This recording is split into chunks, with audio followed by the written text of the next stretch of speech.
And we are live. Hey, gentlemen, I apologize. There was a bunch of technical issues tonight. There was some logistical stuff, but better late than never, I suppose. So, with me tonight, we've got WASP. He's been here, another return guest. We've got Arthur. Otto's going to be on here. And then we have we're going to call him a technical analyst by the name of Dingo. And so he's going to be in here to go over with us some of the issues with the Charlie Kirk assassination. I wonder if that's a YouTube word. Whatever. We're going to roll with it. With the Charlie Kirk assassination yesterday, and actually looking at that. And then from that, we're going to move on into some of the ramifications, implications of the Kirk shooting. And then that's also going to tie in to some questions that we've been thinking about and talking about amongst ourselves this past week. And so we'll go that way. With that being said, before we jump in, what do you guys think? What was yesterday to you? It was so I had just gotten out of class, going back to work, uh, when I saw it on my phone. And when I get back to the office, I showed first the guy who I thought had the best head on his shoulders, and then I showed another fella. And that other fella was, I could see this sick sense of satisfaction and like joy that this had happened.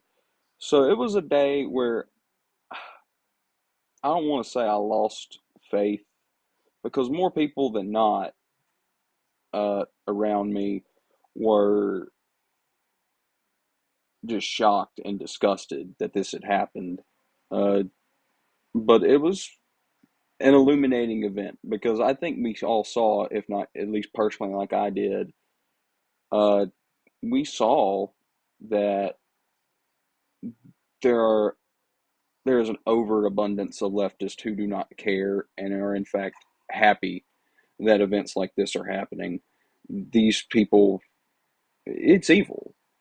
This is just more proof that no matter what happened last November with the election, that evil still persists and is in fact, I don't want to say emboldened, but so scared of losing whatever waning relevance it has that it is willing to kill a man who I don't think was all that extreme, and just leave him, his wife widowed, and his two kids to never see their daddy again. And that's just, ugh,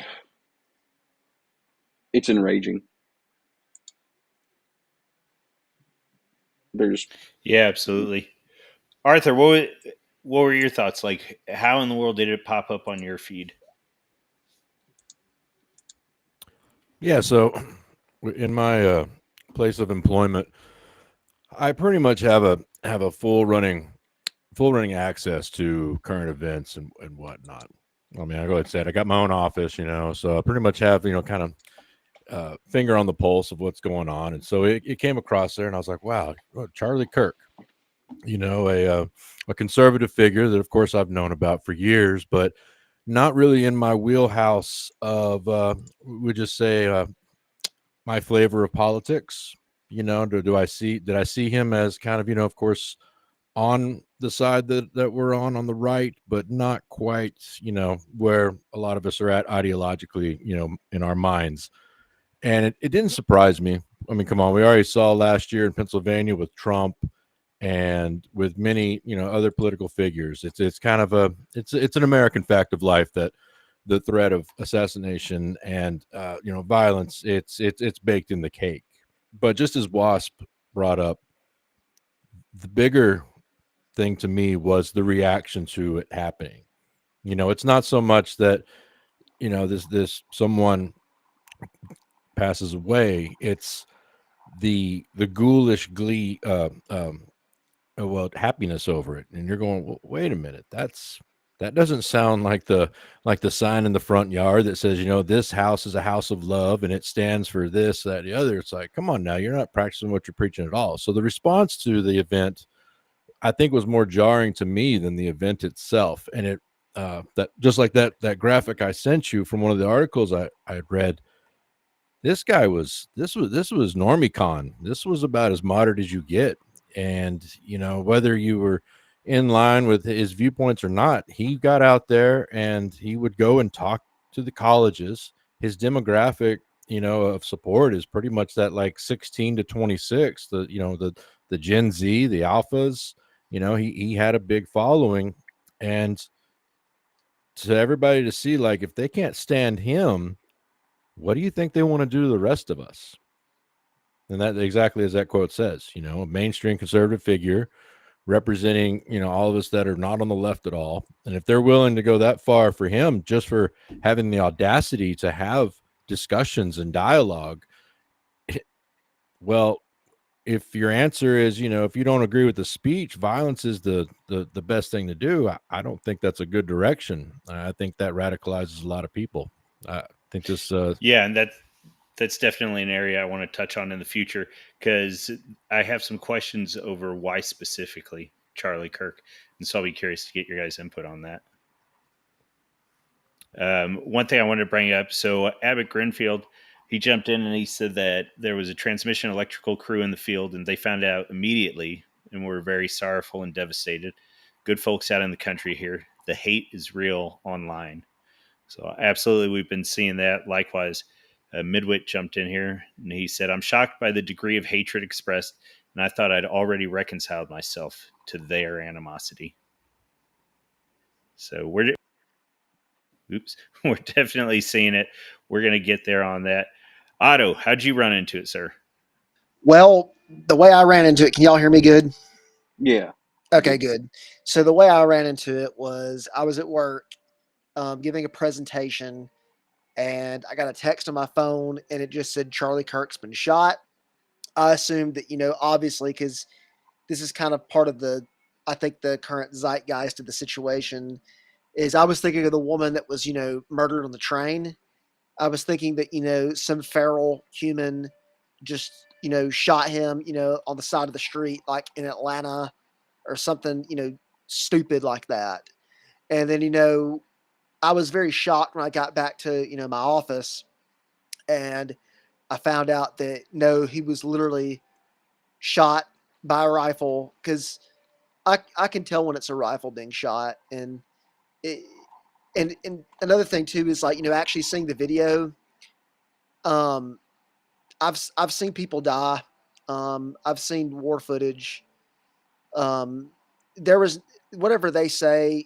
I'd just say don't believe any of that nonsense about they tried to stabilize him and they tried to. No, he was. I mean, he was killed right then and there. He might have lived for a minute, but he was whacked. He was knocked senseless by what apparently is a 30-06 Mauser. Um, it just makes me sick. I've had the privilege of seeing Charlie Kirk twice in my life, and I've had the privilege of actually getting to ask him a question. And I never would have thought that guy would be assassinated on like basically television for all to see. And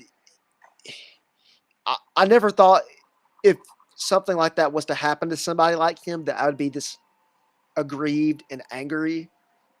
But I mean, I am livid beyond understanding. And I think it's because this was a normie figure who was, somebody I really, let's be real, he was a Zionist. He was, about as uninventive as any, person in Congress. And he was murdered, and he's also, an evangelist in a way. I mean, really, he was. I mean, I think like this weekend he tell somebody about Jesus this Saturday. So quite frankly, really at this point, I don't care when you bring, when you evoke the name of Christ and you are killed because of it, you're a martyr of the faith. And I stand in solidarity with Charlie Kirk, his family, everyone at Turning Point USA. I condemn the left, not the radical, the left. They're radical. They're not even these people. I think Pete Keone said that these people, they're not even they're not even like liberal. Liberal is, GOP, normie, whatever. These people are just wackos. They're anarchists. And they need to be, stopped once and for all. Yeah, fair enough. All right, so with that, we're going to go ahead and jump in with Dingo. Now, Dingo, I will say that's how I ended up hearing about this. He ended up sending me a message about that. And then, I don't know. How'd you hear about it, Dingo? It really just by chance. I opened up Instagram within minutes of it happening, not with any intention of catching up on anything like that, but I saw it and it quickly enveloped the entirety of my feed. I wasn't, and this is no slight to him, not really a Charlie Kirk fan. I just never really latched onto him for any reason. But I was surprised by how many people I wasn't aware were real big fans of, what he did and how he spoke and what he presented. So it's definitely crazy. Yep. All right. So, hey, I'm going to do a little bit of an introduction with you, and then don't don't go any deeper than I do with this introduction. So, what I will say is, when I say that he's going to provide technical analysis, he's doing this from experience based on various situations and various employment groups within those particular situations. So, it is basically a hey, trust me, bro, but we're going to leave it at that. And jumping in there with that, Mr. Dingo, was this a difficult shot?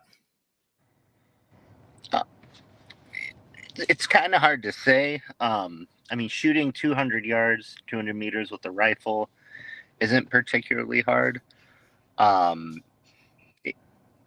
It looked like to me, watching the video with the naked eye, it looks like as soon as he gets hit, he kind of slumps and ragdolls. So I don't know if it hit his spine and severed it, and that's what shut him off. Typically, they train you for headshots. They call it the T-box, and that's the lateral line across the eyes and then the vertical line between the brow and the nose. And that's what they train you to shoot in that scenario. An alternative is if you shoot at the neck to sever the spine. So if somebody did that on purpose, that's impressive. But at the same time, could they have been aiming for the chest or anywhere around the neck and, pulled it? I don't know. I don't know for sure. I'm not really sure what the caliber was. I assumed it was a little bit smaller, but I guess they're coming out saying 30-06. And the reason I thought it was smaller was because of how close it was. I would have expected a little bit more. More significant exit wound? Either an exit wound or even just his body's reaction to it, because it didn't seem like there was much kind of disturbance on him, his shirt or anything like that. Sure. And again, that's naked eye, because I did watch a slowed down version, and it shows kind of a shockwave go across him. So it certainly could have been. Any of those rounds are still going to be supersonic at that speed. And I wish I was on my laptop. I apologize, I'm not. But I pulled up some data tables for 30-06 versus 223. And so for 200 yards, a 30-06 with 160 grain bullet would be traveling at 200 yards, 2,300 feet per second, with terminal velocity, or the foot-pounds that it actually hits the target with, of right about 2,000 foot-pounds, versus a 223, which is a significantly smaller bullet, somewhere between 55 and 77, but it hits with about half the force that the 30-06 does. So I assumed with him being seated, being hit up high, I thought he would have moved more if it was a higher caliber rifle, but I certainly could be wrong too. I don't have, an enormous depth of experience with that. So Abbott jumps in here, and I think he's sort of getting to a question that a lot of us have. He says, "Do you think they were aiming for the head and didn't account for drop due to distance, or didn't have this? Were they not zeroed in correctly on the 30-06?" It I'm not sure, because if the difference between 100 and 200 is, I think it's something like an inch or so, not 6 inches or 8 inches. Mhm. I know he was elevated. I wish I would have looked up how tall that building was, but I don't think Mhm. that would have really made significant enough of a difference as far as uh, the angle on the shooting, having to use a cosine or anything like that to adjust. It's certainly possible that the scope wasn't set up correctly, but it seems that on the flip side, it seems like it was set up for windage. So I don't know. I assume he was probably aiming for high chest, um, and got lucky, but on the other side, he could have been aiming for the neck and um, just hit exactly where he meant. I don't know, honestly. Then, to me at least, the neck just sounds like a ridiculous shot. There's way too many variables in there. Unless he was using a big caliber to just blow it out. But To me, it kind of seemed like the shooter was aiming for the head, mhm. because I mean, when you think about, okay, so they've gone with a 30 caliber rifle. They're at a moderate distance. That's like deer hunting distance, at least for me. Like I'm always hunting at about 100 or 200 meters, and I made shots like that since I was a boy. So I don't think it's like some impossible, like you have to be trained to make a shot at this distance. But I think for the emotional, well, the impact they're going for is they want to see this man's head blown off, because that sends much more of a message, for lack of a better word, than uh, like a chest shot. Like he's dead either way, but at that Yeah, distance with a they 30 they wanted to 6, you're see going to they blow wanted his to head see off. melons popped, is what you're thinking. Yeah, that's what I'm thinking, and I think that they may have not accounted properly for a variable or two, and that hit him in the neck, because no one Yeah. shoots for the neck, typically. Well, and so I guess that let's just get it out there in the open. In your professional opinion, was because then I'm also going to go with another piece of information that they've talked about. In your professional opinion, was this a professional shot? I don't think so, just because I don't know. I've never heard of anybody putting the priority over what's the word I'm looking for? I don't know. The priority is to make your hits count. The priority is to aim small, Hmm. miss small, but you still Yep. give yourself the most, the biggest advantage, and the biggest advantage is the tee box on the face. Now that we talk about it, it's certainly possible that he took the rifle somewhere and zeroed it. He could have zeroed it perfect laterally. He could have zeroed it perfect vertically at 25 yards, 50 yards, and not thought about the movement of the bullet. I would say probably 10 to 25 would account for a drop like that, but um, that certainly could have been something that happened also.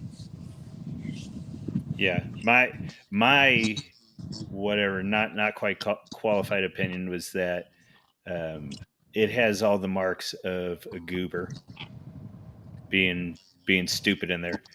Um, and this was not a quality production. I don't think anybody should have missed if it was a trained personnel. I don't think there's any way they could have missed that shot. Also, the Um, rifle in question was not something I would say, and that doesn't necessarily mean anything, but it looked like it was an old hunting rifle. This person probably bought for a couple $100 off of somebody. yeah, If, and this is pure hypothetical, if I was going to make that shot, don't, you could choose worse things than a 30-06, of course, but It just seems odd for a very professional hit job, Yes. like an old Yep. Mauser hunting rifle in 30-06, when there are more modern rifles with calibers that shoot at a flatter trajectory, like a So 6.5. yeah. Here's another one for you, Dingo, and don't answer this if you're not comfortable with it. On egress, the idea is that, and you guys correct me if I'm wrong. The last thing I had heard is that Bubba left the top of the building. He took his rifle with him, and then he tossed his rifle on some sort of egress path. I'm trying to make sense of that. It seems like the best thing he could have done was to just leave the rifle and skedaddle. Why? Any thoughts on that, Dingo? And then if you guys want to jump in after Dingo. He could have left with it with the intention of getting out of sight with it before he was caught. Try and hide the evidence. He might have planned to ditch it in the woods, thinking that would possibly throw off any tracking, or just hide it to come back for later. If I don't know. It's hard to say what he was planning, but and at the same time, if you're trying to get away and that's the only gun you have, it's good to hold on to until you're far enough away from anyone who else might have a gun. That doesn't seem super odd to me. Okay. Yeah, because my thoughts were it's him coming down off that roof with the weapon is going to slow down egress, and then on top of that, he's going to be super noticeable. Sure. Run around with it, but okay, fair enough. You guys, any other technical questions on this? Before we went into this, I was and I remain convinced that this was this was not professional. I'm pretty well convinced of that. If it is, boy, it's a really good ghost job, or however you want to phrase it, where they're acting retarded if they're not. I think it's just safe to err on the side of caution with all this. I mean, as far as I know, I'm coming over kind of staticky. Am I good? I think that's Dingo. Actually, I'm gonna mute him real quick. Okay, I was gonna say that I think right now with this situation, as a lot of things in life, it is probably best to just wait and see when the guy is caught, if he is caught. Right now, I think the main focus needs to be, pointing fingers at what party did this. There's only one group that does this kind of, terror. There's one group that, only really celebrates this kind of violence. And, as of yesterday as well, I know I'm kind of diverging from the main point at hand. There was also a school shooting yesterday. And, to me, the death of Charlie Kirk, it's a casualty in war.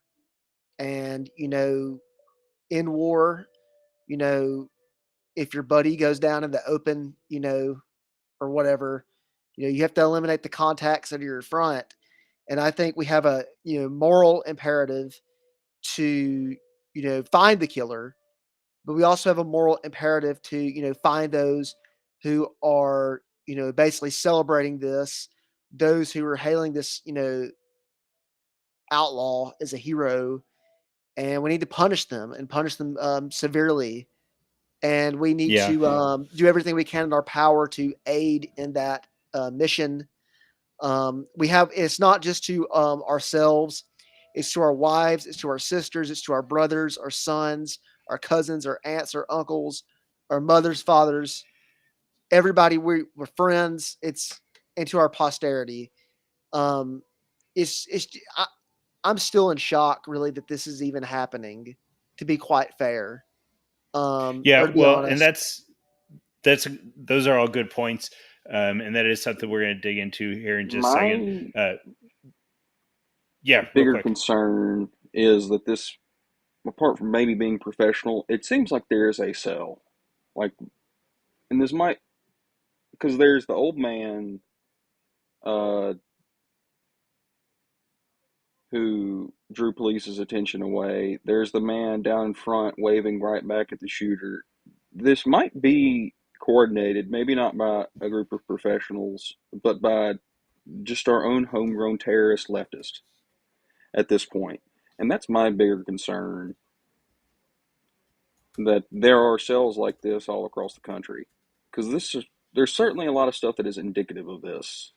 They have a fall guy, this old man of a particular ethnicity, uh, who, Well, so let me jump in real quick. I'm gonna let Dingo cut out, and then we'll jump into some of this. yeah, I will. So I will admit that going into this, part of the reason I brought him on is because he was going down the route I had already gone down in my head, and I wanted people to just kind of relax and recognize, or relax is totally the wrong word, but to recognize that this likely is not about professionals or anything else. And we're going to dig into what that means if this is, like you guys are talking about, whether it's a cell, whether it's um, what's the phrase they used to use, lone wolf attacks or whatever. So we'll dig into that here in just a second. Dingo, can you hear me? I know you dropped for a second. Yeah, I apologize. I can hear you fine. Oh no, you're good. Hey, so before we cut you, anything else you want to leave us with?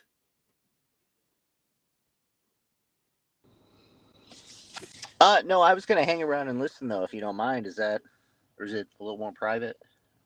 Oh no, you're good. I mean, it's public on YouTube, Okay. but yeah, feel free to drop it anytime, and then I will mute you. But you know how to get a hold of me if you want to start jumping in. It's just Yeah, yeah. the whatchamacallit, the connection issue. So I'm going to mute you. But yeah, go ahead and contact me if you want back in. We'll do. Thank you. Yep. All right, guys, give me just a second. Let me throw him on mute, and then let's do this. Okay, so he's still with us in spirit. And Dingo, go ahead and just contact me if you need to do that. All right. So moving on from that idea, um, Arthur, you might have a little bit of experience with this stuff too. Are you in agreement with the guest and I, or do you think we might be walking this out a little too soon? Well, as with anything, we are barely 24 hours after the event. So, we're still kind of in that, what would you say, fog of war phase. There's going to be more information coming out. Uh, I didn't want to jump in when Dingo was talking about the shot trajectory and whatnot, because there was already information that came out that might not even be true, or it might get proved later that they were saying that Charlie he was wearing his bulletproof vest underneath his shirt, and that there was a theory that the bullet actually hit the The vest and bounce then bounced into his or throat. So ricochet? Yeah. the ricochet. So Yep. I mean, there's just so much we don't know about it. But the only things that I wanted to bring to it and talk about is how the kind of the bigger picture, like I sent, in the Yep. chat to you regarding. So yeah, just let me know when we can Well, expand out on that a little bit, and I'll have a lot more sure. thoughts on that. Yeah, and that's the thing. Again, with the tech analysis, I think I think even if it wasn't low level, the rate at which these things are increasing, we have to treat this as if it is low level. And this also runs into the celebratory nature of the left and what's going on. And I think it was WASP, or perhaps it was Otto, that was hitting that there for a second. Um, I was talking about my coworker, it uh, Okay. Well, who reg- was, but regardless, these are going to continue to increase until something is done about it. So this is not going to be a spurg. We're going to everything I'm thinking right now is going to get my channel nuked. Anyways, so we're not talking about channel nuking stuff. We're not talking about stuff that We're goes talking against about the law or actual anything solutions. like that. We're talking about actionable solutions. Yeah, things that we can actually do. So how does what went on yesterday affect? I think again it was one of you younger guys. I can't remember, but whoever it was that said that now it's no longer an issue of are they a leftist, are they a liberal, are they whatever. If you are in any way in support of what went on with Charlie Kirk yesterday, you're an enemy, and the gap in the gulf is getting wider, and the distinctions are ever more clear. No, definitely, and to bring that closer to home, as Wasp was saying, there was some comments from coworkers here and there, but by and large, for myself, I felt that okay, this is just online spurging. People are getting their stuff out. This is not the norm per se of the reaction. And then I get home and find out that a family member was told, he's a Zoomer. He let his boomer liberal family member know about Charlie's incident, and she tells him in a text message, "Well, he said evil things and had extremist views. No wonder he was shot. It was karma." And I'm thinking to myself, for one, wow, you're telling the kid's like 19, you telling a teenager that speech you don't like, it's perfectly acceptable to silence it with violence. And I just have to imagine with Charlie Kirk's with his supporter demographic, roughly, let's just say going from age 16 to around 26, that was his main demographic. Him going to hundreds of colleges, having these discussions. His big following was with the younger generations. I can only imagine that incident was repeated countless times across the nation the other day, of people of the left, people who call themselves a Democrat, a progressive, liberal, whatever, saying, well, what did you expect?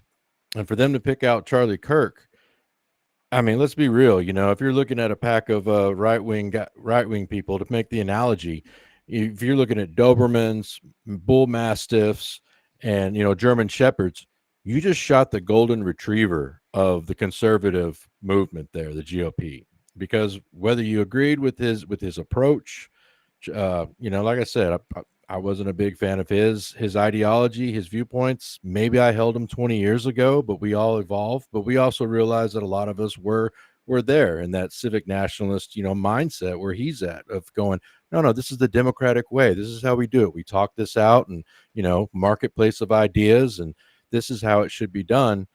And at the bare bones minimum, the foundation of it, yeah, that's how it should be done. So you recognize that, and it's just like, what did you think this was done? It's like the quote that says, when the tyrant dies, his reign ends. When the martyr dies, his reign begins. So if this was some sort of planned thing, thinking that this was going to hurt politically, the right or any of that, this was bad. This was the worst thing you could have done.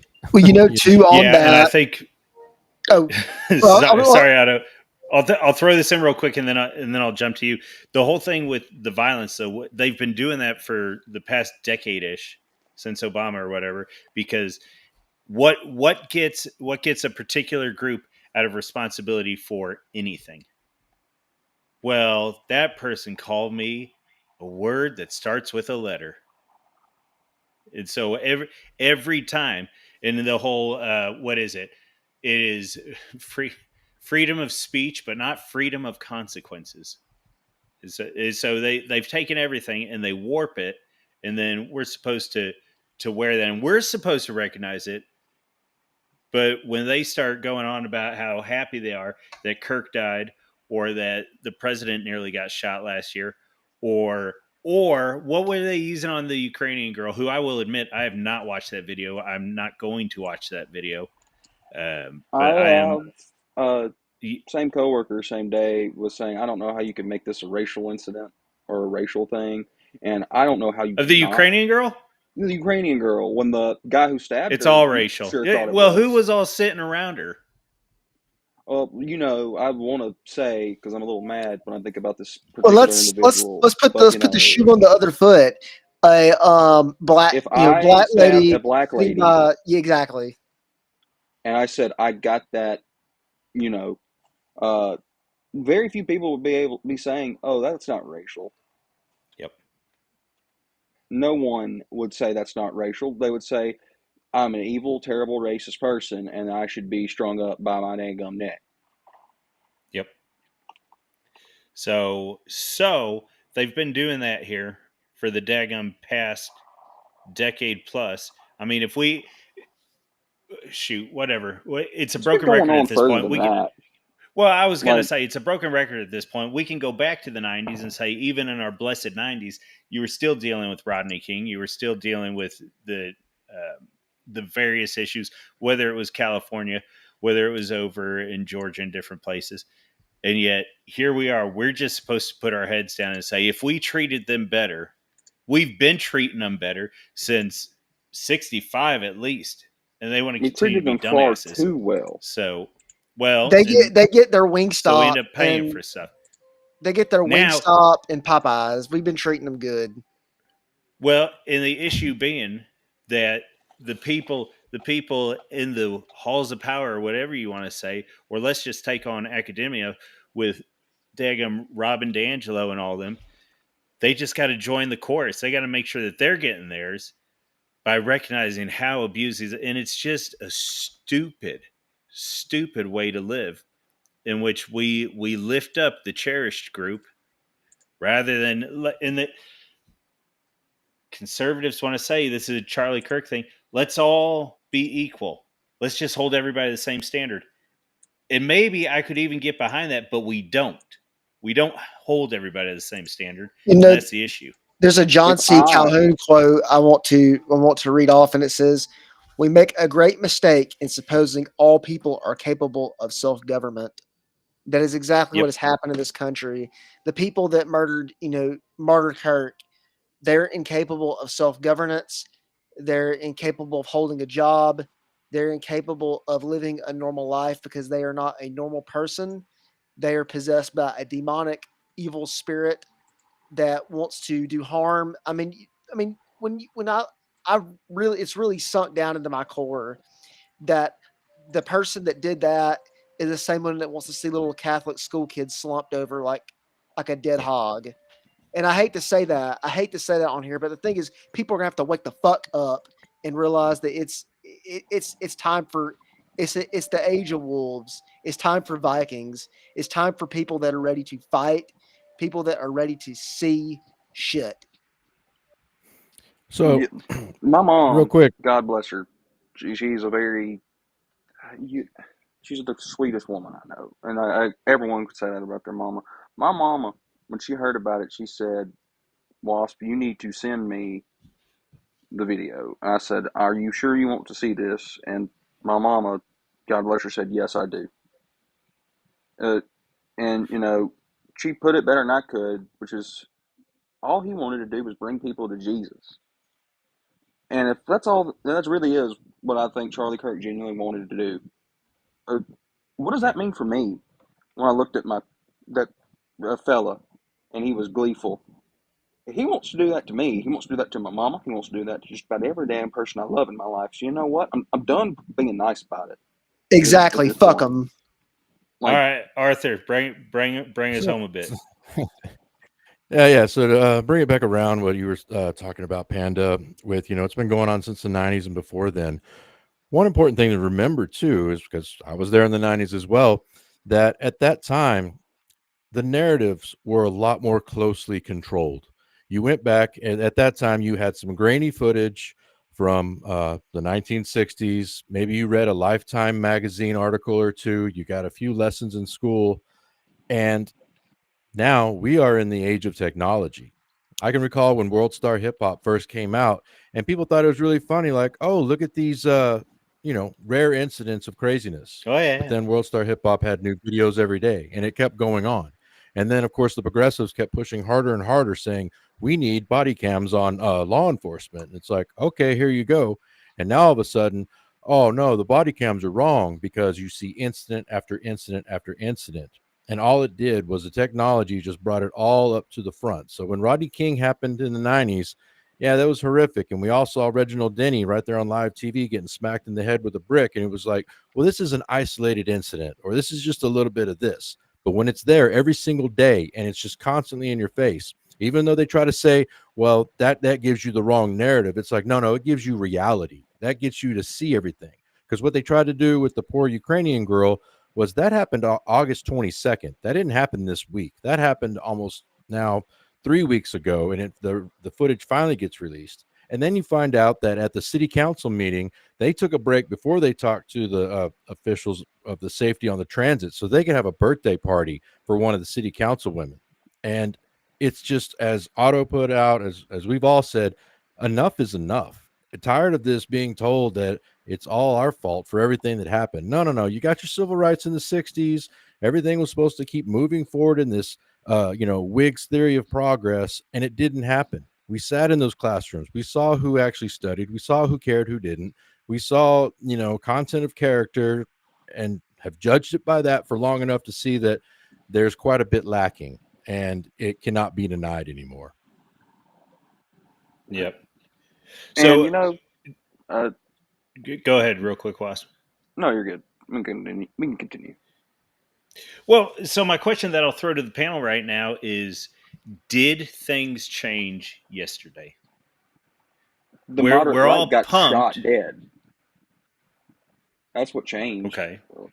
Like they're Well, but do you think this is just the first 48 hours, and then are we going to go back to nothing ever happens, and this man is going to be forgotten, and the work he put in, as we all keep saying, as the milk toast friend of everybody, is all that going to be forgotten, or did something actually occur, we think, yesterday that's going to be of greater impetus going into the future? it is up to us to make sure that is not what happens tomorrow, but in the future, that this is not forgotten. That no person who calls themselves a Democrat is ever able to forget that they can still do that with no sense of shame. After we watched a good Christian man with a little girl and a little boy right there get shot, and that a good half of the party just was happy that in Congress their party shouted down any moment of silence for a man who was shot. They did that in the EU Parliament too, and they tried to have a moment of silence for him. Like In there the is EU, like out in Brussels? Yeah, apparently so. I saw a video of it No today. kidding. A Polish representative tried to get a moment of silence passed, and all these, leftoid, Euro freaks were Who just are like, these people? Because if it was Pelosi, we'd all have to hold our dicks for her. Like, I know. Well, it's just, I don't know, man. I don't understand. Because like if this Yes, if I the do. foot was I on do. the It's the stupid sayings, but it's the whole rules for thee, but not yeah, for me. exactly. I mean, it's basically anarcho tyranny. I mean, like what we were talking about earlier. Him saying, if it was a a black woman murdered by a white dude on a subway, it's like Well, if but we don't even have to hypothesize, because look at St. George. exactly Look at like yes. they did worse. Like, I mean, obviously, the side of high IQ and order and correct behavior isn't going to go burn down Minneapolis, because number one, that's just a stupid thing to do. Because why are you? It's just stupid. It's just like I'm angry, and you go and I don't know, like bust a door that goes to your garage. It's just like there's no point. Um, I mean, you're dealing with, like, I mean, I have a friend that,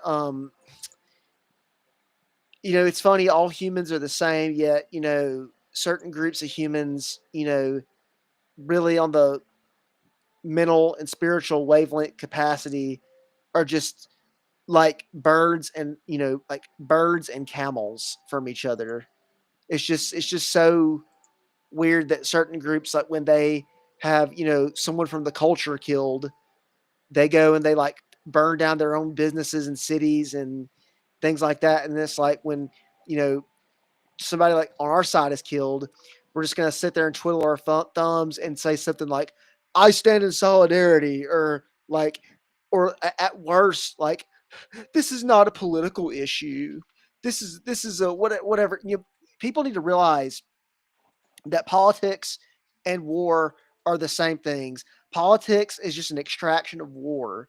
Historically, politics has been, assassinations. It's been purges. It's been coups, revolutions, uprisings, literal, wars. I mean, that's what it is. And this is a war. And same thing with religion is, yes, it's a spiritual matter, because one side is the side of, to kind of not proto, the kind of quasi quote R.L. Dabney. One side is the order of, friends of fraternity, brotherhood, civility, and discipline. And, the other side is, the Marxists, the crazies, the wackos, the communists, the pinkos, the I think you're thinking mono. of It might be Thornwell. It might be it was Jameson. Thornwell, because I I remember was getting sending you that confused, exact sermon.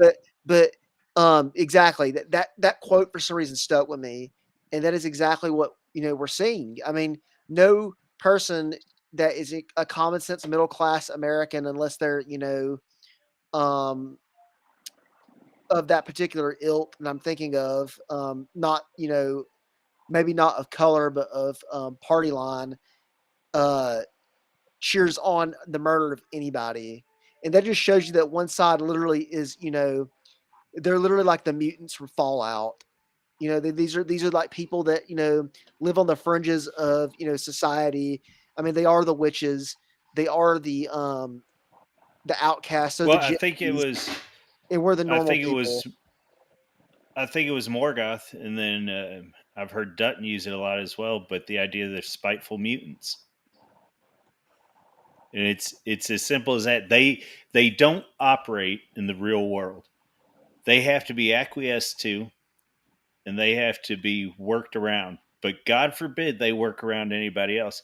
And it is just this idea of putting themselves in a position to gain power. Dutton actually, he's been on a tear since Kirk got hit yesterday. I think he's done at least two. I think he might be up to three. Well, I'm sorry. It's been both since the train video was released, and then Kirk just added fuel to his fire. So he's been hard at it for a minute, and it is just this idea of they are going to morph and they are going to mutate into whatever it takes for them to get power, because they're highly individualistic, and they're highly individualistic, and they are very high on the time preference. They're not low time preference. And so it is a cultural issue. It is a biological issue to some degree. Now, never mind. I'm going to stop myself before I get too far into it. Whataburger. No, but yeah, no, but you're entirely correct that going back to what I was saying with the technology, that is such a big part of it. I know people keep saying online isn't real life, but it is still real, and people are on there, and especially with the lady in North Carolina on the bus. Once it started breaking containment, once it was not just limited to X or the other social media platforms, once it started breaking into Boomer Book and everywhere else, and just people seeing the farce of it all, that's going to continue. That's why you keep seeing the crackdowns and the censorship, and especially in Europe right now. Politico, they came out and they were mocked mercilessly because they said, the Politico headline said, Ukrainian refugee killed in North Carolina gets dragged into political messaging war. And I did a post where I said, one could never imagine a 2020 Politico headline stating, Minnesota felon who died of a drug overdose during arrest gets dragged into social commentary war. The farce is there. People can see it. And a lot of legacy media, they still think they're as important when they're not.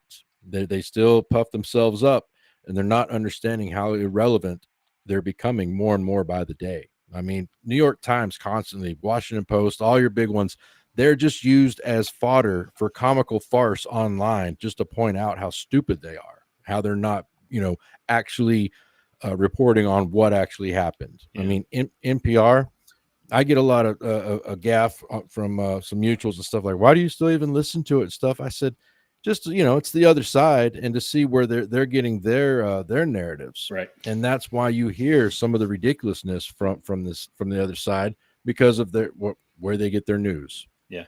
Well, what they believe the gospel is. It's interesting as we start seeing the retorts being formed, and one of them you see a lot more anymore is the whole body cams were the best thing to ever happen to us.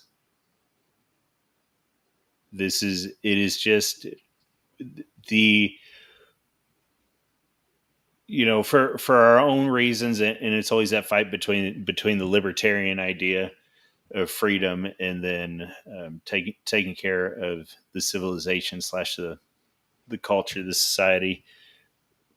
But as angry as people could have potentially been with the body cams and all that, all they continue to do is show us that we've got to build up our communities, and unless things turn around, we've got to separate, because this is not good for anybody. Yeah, it's funny with that, because it is the double-edged sword, of course, from the libertarian aspect of like more and more surveillance.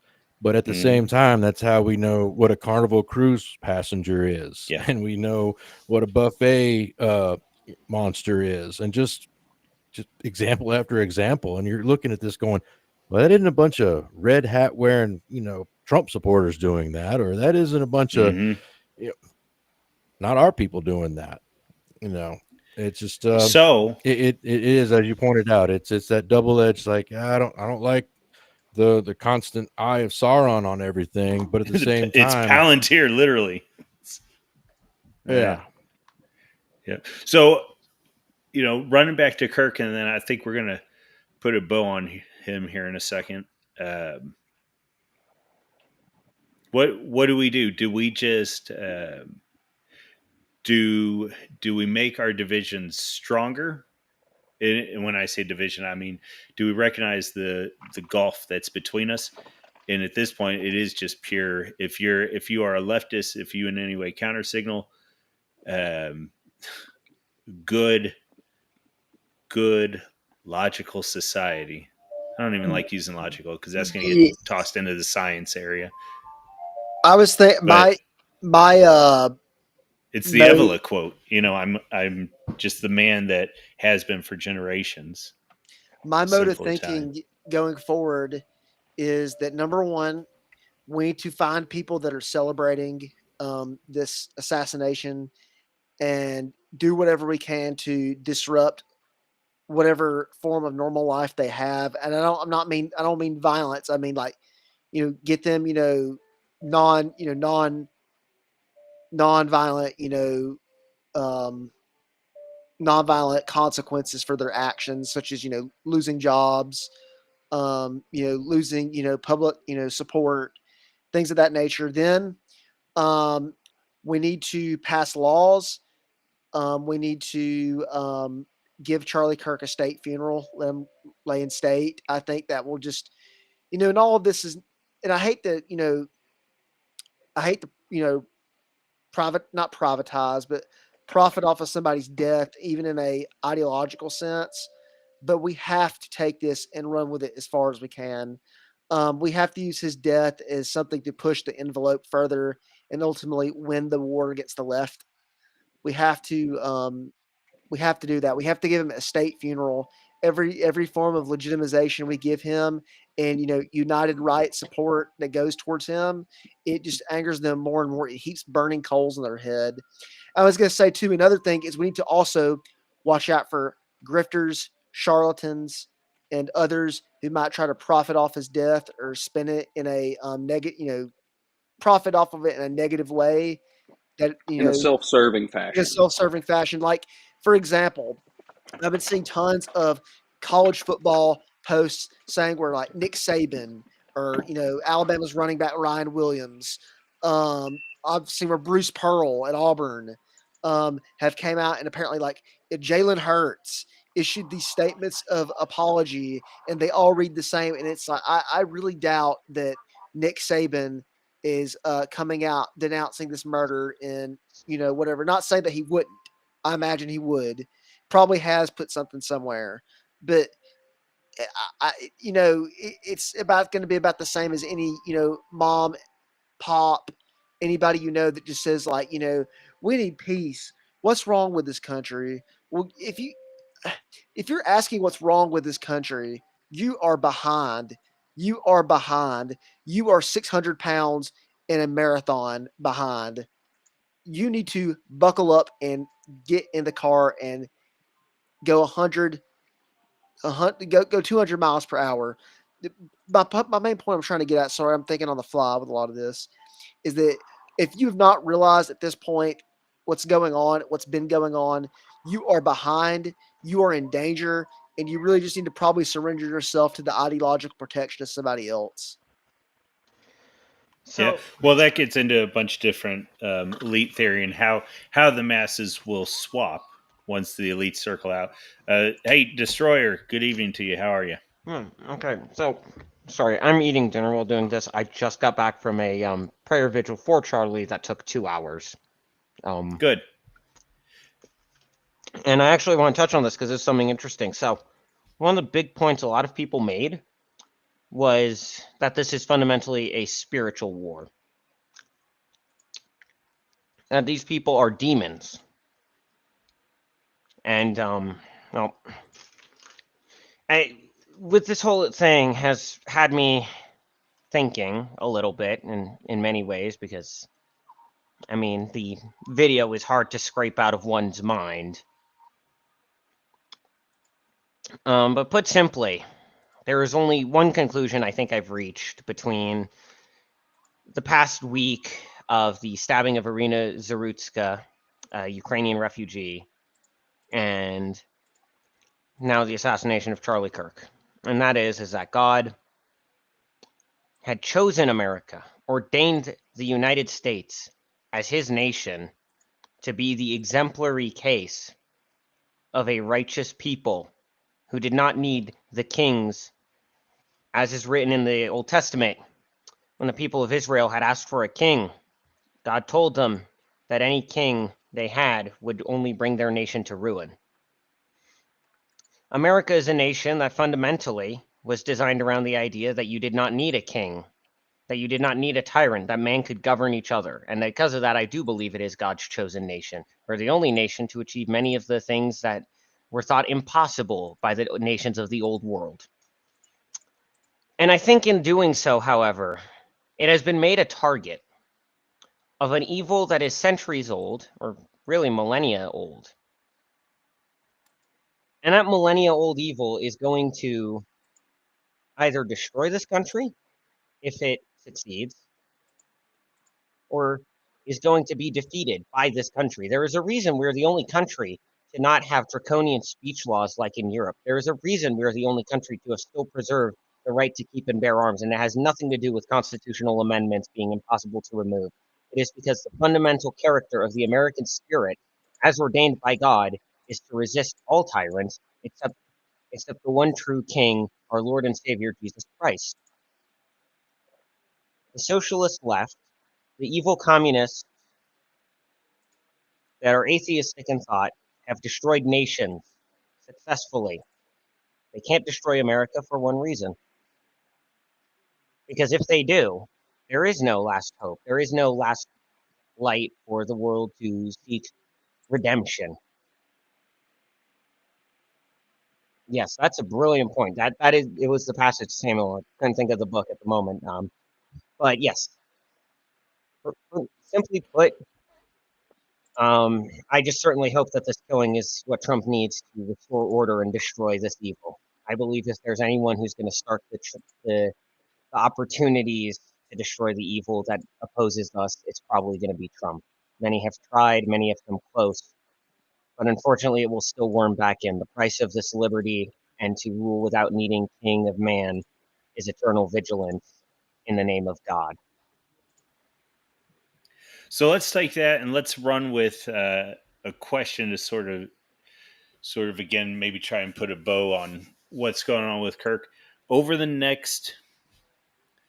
Let's do a period of 48 hours to a week, and then over the next 3 months, what needs to happen at the executive level, or even go beyond the executive level. What needs to happen in DC because of what went on yesterday? I think that the first thing that needs to happen is there's ample evidence that uh, this is because we have our own homegrown terror threat in the United States among many groups on the left. Antifa, a lot of parts of Black Lives Matter in general, the John Brown Gun Club. These groups like this are the spearhead that the leftists use to encourage violence, whether it be widespread or whether it be targeted, like we saw yesterday. These groups need to be designated as terrorist groups, as they are, and they need to be rounded up, given trials, of course. I'm not going to get too spicy. And they need to be driven from this land as any real threat anymore. These groups, after that, you need to go to the people that are funding them. You need to go to the people that are pushing this. You need to investigate members of Congress, of the Democratic Party in general, because there is no doubt that they are the ones who have been pushing this and funding this for years. We saw in 2020 that they toted water for them. They bailed these people out. You need to demolish the left's capability to do this ever again, because it won't just be Charlie Kirk next time. I have the unfortunate belief that this will be more widespread next time.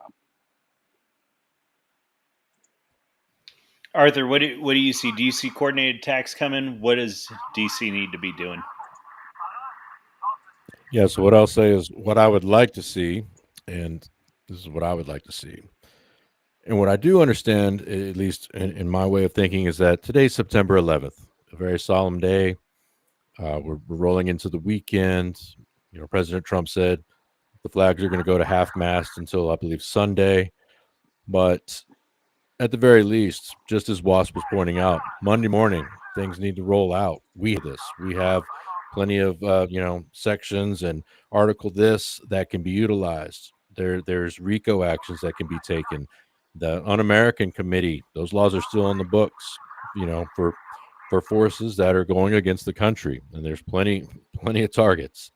And just to put a bow on Charlie Kirk, do I expect that a huge swath of his younger generation, his supporters, are going to turn into base chuds overnight, or some transformation for a whole bunch? No.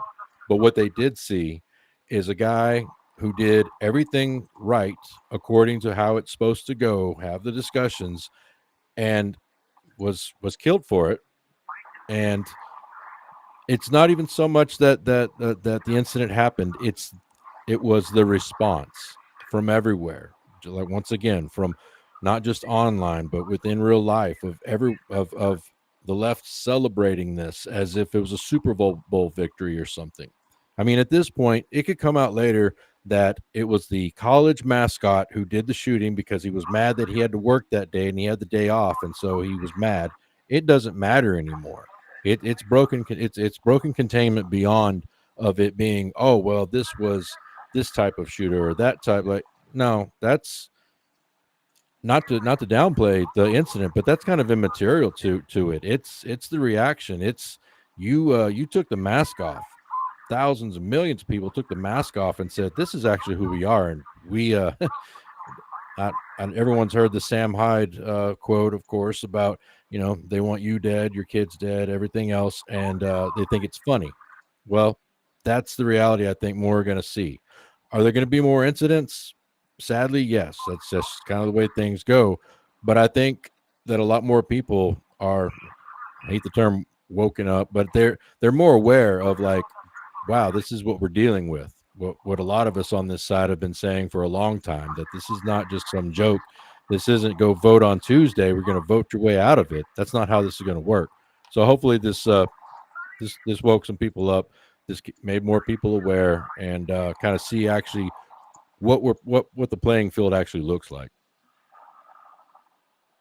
Yep. Hey, real quick, Wasp, do you got something playing in the background, like a Oh CB yeah, I'm radio very, or a video game? very sorry. Very, very sorry. I could turn down some more. You're good. I just didn't want to mute you. Okay. Very good. Hey, so Otto and Destroyer, I don't think you guys have gotten the opportunity. Otto, if you want to jump in, it just what do you want to see happen? What do you think should be happening? Well, I mean, I think I kind of stated it a little bit before what should be happening. Oh yeah. All right. I mean, I guess really, I really just want to see justice, but I want to see a permanent change in the political dynamic. I'm seeing now where all these young college kids, which it's kind of weird.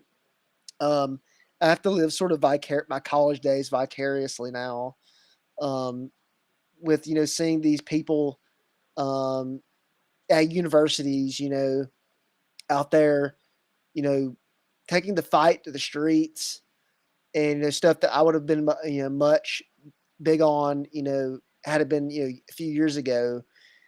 And one end it's like, yeah, like it you know I'm with them, I support them, I stand with them.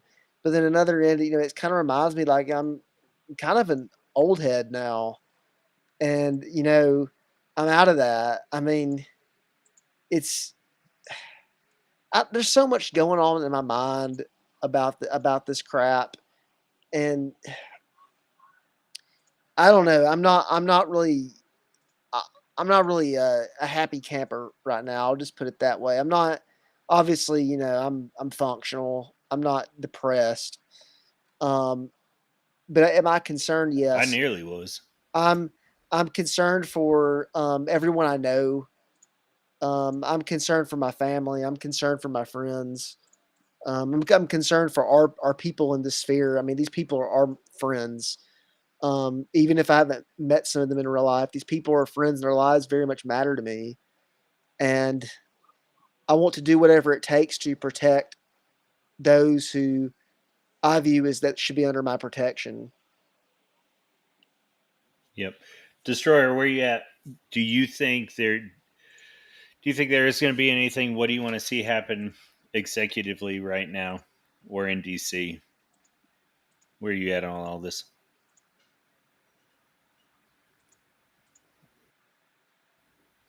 No worries there. Hey, so I'll give you my thoughts, and then I've got one last thing, and then I think we'll be good on this. My thoughts are in this, frankly, to some degree, is just copying. I think Pete and Charlemagne and some of the other OGC guys jump in there with Rico, tear it up, burn it to the ground. If you're BLM, if you're Antifa, you're done. You are a terrorist organization at this point, and get it, get the mice to scatter. Now that's another issue, is that they're going to scatter, and there is going to be an increase in violence from my perspective. Again, I think it's likely that a lot of this stuff has already been lone wolf, and it is targets of opportunity. But the final question in all of this is, do you think it's as simple as Charlie Kirk being a target of opportunity, or do you think there was more in choosing Charlie Kirk? And what I mean by that is to take somebody that was as milk toast, as we all keep using. That's sort of been the refrain here from the guys that have been more extreme than him. It's like, oh, he was milk toast. Do you think that was intentionally so that guys to the right of Charlie Kirk would start tamping down? Or do you think it was simply that many of these guys are just ignorant of what they're instigating to the right of Kirk? I don't know if I would use the word ignorant, but I just think they're deluded. I don't think they Okay. can really see the difference between Charlie Kirk and someone like me, even, or someone who has perhaps more, for lack of a better word, extreme right wing views. I don't consider myself extreme, to be fair. I consider myself more in line with A reality. sensible centrist. Yes, I consider myself a sensible centrist from 50 years ago. Uh, there's, I think that they think that Charlie Kirk was an actual fascist at the end of the day. I think that they have so lost the plot and are so deluded by this evil ideology that they hold that they think that Charlie Kirk was a Nazi, that they think Charlie Kirk was a Klansman. as Harry Sisson put it. And to see some of them try to walk it back like they never said this stuff, screenshot it, save everything you can that you see from these people, because it doesn't show anything other than they are severely just at odds with reality. Like, I see some people.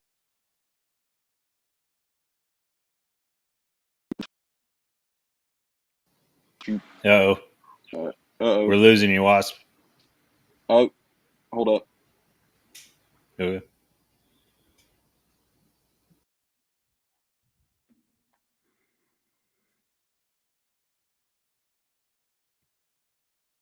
Okay, while he's trying to get back, I'll throw 2 cents in on this. That it was kind of, to me, it was twofold.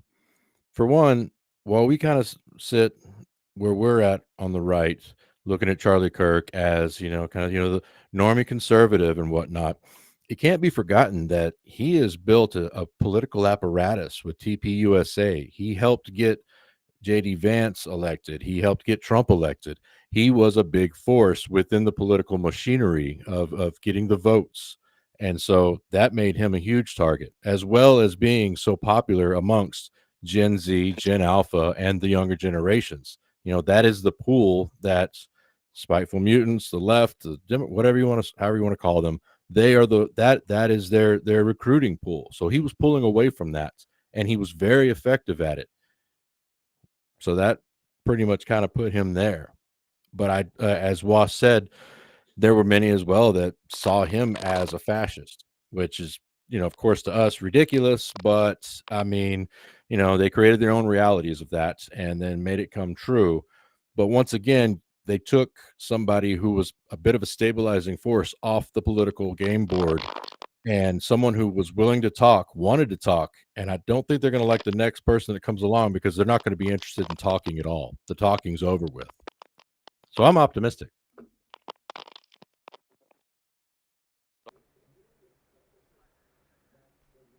Yeah, and that's one of the things that boy, over the past 5 years or so, and for me, I mean, you call me a nerd or whatever, but I sort of go down the Dutton route on this.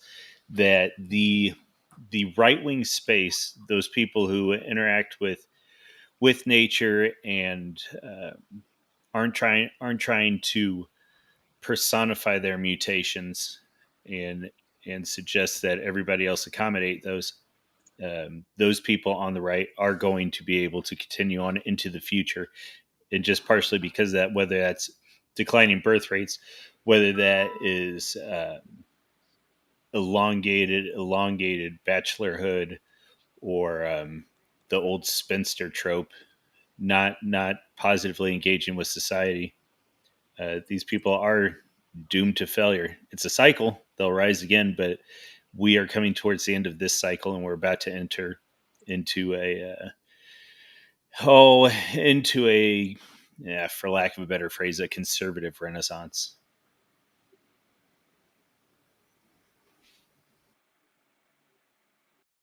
Okay, test. There we go. Why is it using my headset audio? Hang on here while I deal with this real quick. But I am going to Wasp say, is dropping a little bit too. Yeah. Because it keeps for some reason switching.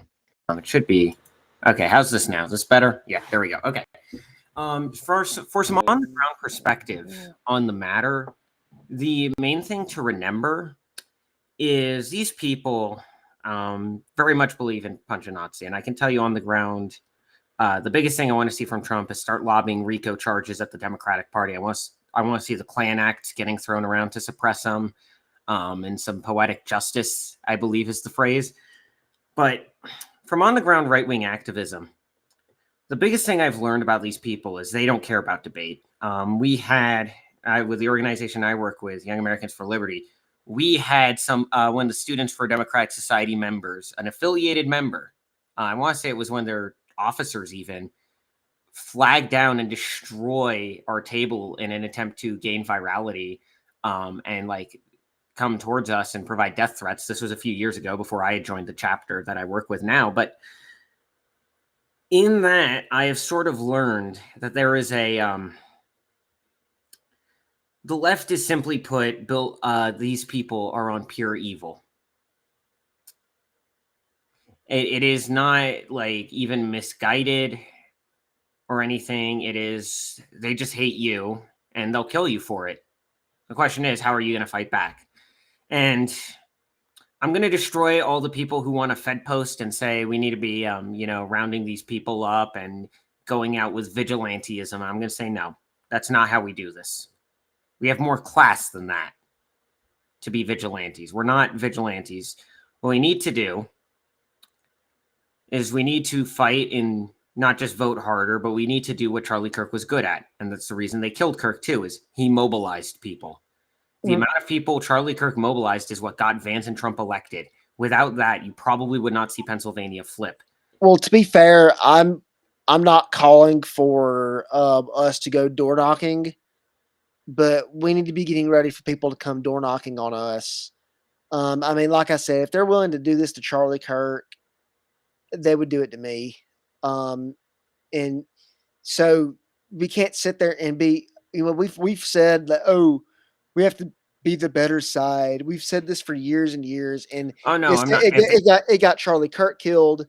It got that arena woman killed. Oh yeah, if they try violence, be violent. Absolutely. Yeah, if they are violent towards you, use self-defense under any circumstance. I'm not accusing you no of ifs that, or buts. but I'm saying that if obviously we should be more disciplined in the sense of what we're saying, but I'll just put it this way. I'm not going to be surprised if groups go, full BLM, if you get what I mean, about something like this. And I just won't be surprised. And the way the world works, that's natural. But I was going to say all this because I have to go. I have to go to bed. So thank y'all for having me on tonight. Please, all of you who are listening, thank you, Panda, for doing this. It means a lot. Obviously, more people are tuning in this time. But please, all of you, please be safe. Watch out for each other. Thank y'all. God bless. And glory to the martyrs. Hey, thanks, Otto. We appreciate it. It's always Otto. a pleasure. Actually, well, he brings up martyrs. I just want to. I think that I'm gonna just, if we could observe. I don't know if we observed a moment of silence beforehand, but I wrote down a few names in preparation for when I was going to get on, and I knew I would get held up with the vigil for Charlie Kirk. But I'm going to read a few names: Cannon Hinnett, Ashley Babbitt, Steve Scalise, Corey Contempar, Austin Metcalf, Irina Zarutska, and Charlie Kirk. Their deaths must not be in vain. The fight against the evil that we face, against this communistic evil, is continuing. And their names, along with the other unnamed martyrs whose stories may never reach our ears, because I have no doubt that there were those who were killed whose names we will never hear. These were just the names I could remember. They will be the charge to fight. Just as we said, fight, fight, fight, after Butler, Pennsylvania, when Trump was nearly assassinated. The enemy is still dangerous, and the price for our freedom must be our lives. And I think that's important to remember. We are not in a spiritual war and a political war in every means. And that, unfortunately, is going to mean it's going to be a bloody war by all circumstances. Of the 56 men who signed the Declaration of Independence, 14 of them were killed. 4 would lose sons to the British by capture or battle, and 12 would lose their livelihoods and die in poverty. They fought for a sunrise most of them never saw. And I think we need to remember that too. Is that if any of us are serious, we need to be extremely disciplined about it. Because as much as I say this, and no, many of us will probably not see the sunrise of this, I certainly want as many people as possible that I know to see that sunrise if we can.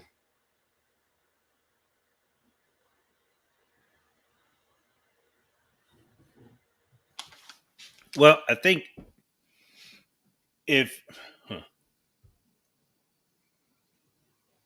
Okay, let me figure out how to word this, and let me make sure I don't bring Tolkien in here and ruin this stream with any Tolkien. Let's see.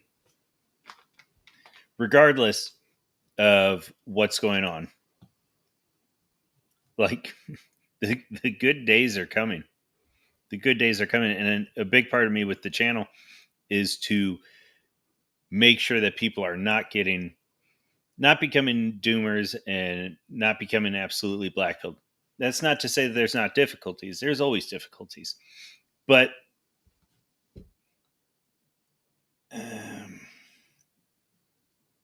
talk amongst yourselves. I'm going to find something, and then we'll get back to it. I just want to say sorry. I don't know what happened. I was on my phone, and so it just decided it was going to kill itself every time I tried to reconnect. So I had to switch. I was going to say there was. Okay, no worries. No worries. But actually, yeah, go ahead. Tack on to what Troy was saying. It's I think at this point, it's not a question of if there will be further events like this. Unfortunately, I think that it is simply a matter of how bad it can be and how bad it will be. I don't tend to play into historical inevitability, but I think at this point we are on a collision course. And the biggest question, and there's a lot we can do to soften the blow, I think, but it depends on swift and vicious action at this point to avoid the worst case scenario, because we can avoid the worst case scenario. And I think we all know what that is and what I'm referring to, but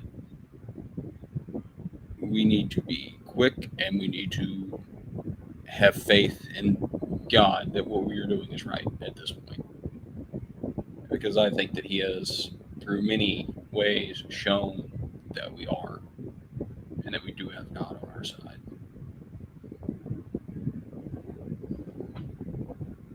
Yeah, I just have to slightly push back a little bit on that, Wasp, when you're saying that we're on a collision course. No, I think this has been basically kind of just a cold war for quite some time now. I mean, we can go back to 2015 and 16 at some of the early Trump rallies, and the video after that of them chasing down old supporters, young supporters, merely for wearing a hat, and beating them in San Jose and in other cities and towns. And of course, the list that Destroyer put out, Cannon Hinnant and many others that have died along this because of the sins of leftism and liberalism and how they've allowed this to happen. Charlie Kirk, what happened to him and what happened to the poor Ukrainian girl, those were just bigger explosions on the battlefield that were noticed in a war that's been going on for a long time. And I'm hoping that more people understand where we're at, where we've been at, and what's happening right now. I mean, I don't mean to say, when I'm saying what I was saying, I don't mean to say that we're not at that point, but I'm kind of saying towards more, even bigger than what we've already seen. And the worst case scenario being that of Spain in the 30s, where a radical left was rose up because it could not stand the fact that there was anything good and holy existing. I think regardless of war, whatever, because I will say if the radical communists try burning cities down, it is in the best interest of people. I think they will start forming militias this time and start brutally suppressing it like the Freikorps did in Germany. But I think, again, regardless of the course of action DC takes, there needs to be mobilization on the part of the people. We do not live in an age where a simple, only pure elite can win a conflict. Case in point, even the leftist elite have to still create a mass horde and through academia to fight their battles for them. So, and I think for the people who are like, well, how can I honor Charlie's legacy? I think you can go join a club, go join a group like Old Glory Club, like Young Americans for Liberty, like the John Birch Society, like Turning Point. I mean, I was out at the vigil, and I mean, I was there with my entire YAL chapter, and we got like 10 different people coming up going, what do you guys do to fight as activists? Since I had made a speech there, and I got about 6 different people now signed up, ready to honor Charlie's legacy and go remove the leftist agitators within the Montana state legislature and those spineless GOP establishment figures known as the Nasty Nine, who keep voting with Democrats on these bills that are getting good Americans like Charlie Kirk killed. So the best thing you can do is mobilize right now, I would say, is go out, join one of these groups and start recruiting and getting your talent together. If you're not great with organizing, but you know how to do some speaking, maybe go pick up the microphone. You don't have to debate these people. It's pretty clear what they think of that. But you can certainly charge people to get active with the microphone. Somebody has to. The microphone lies in the gutter, to use the Roman analogy here.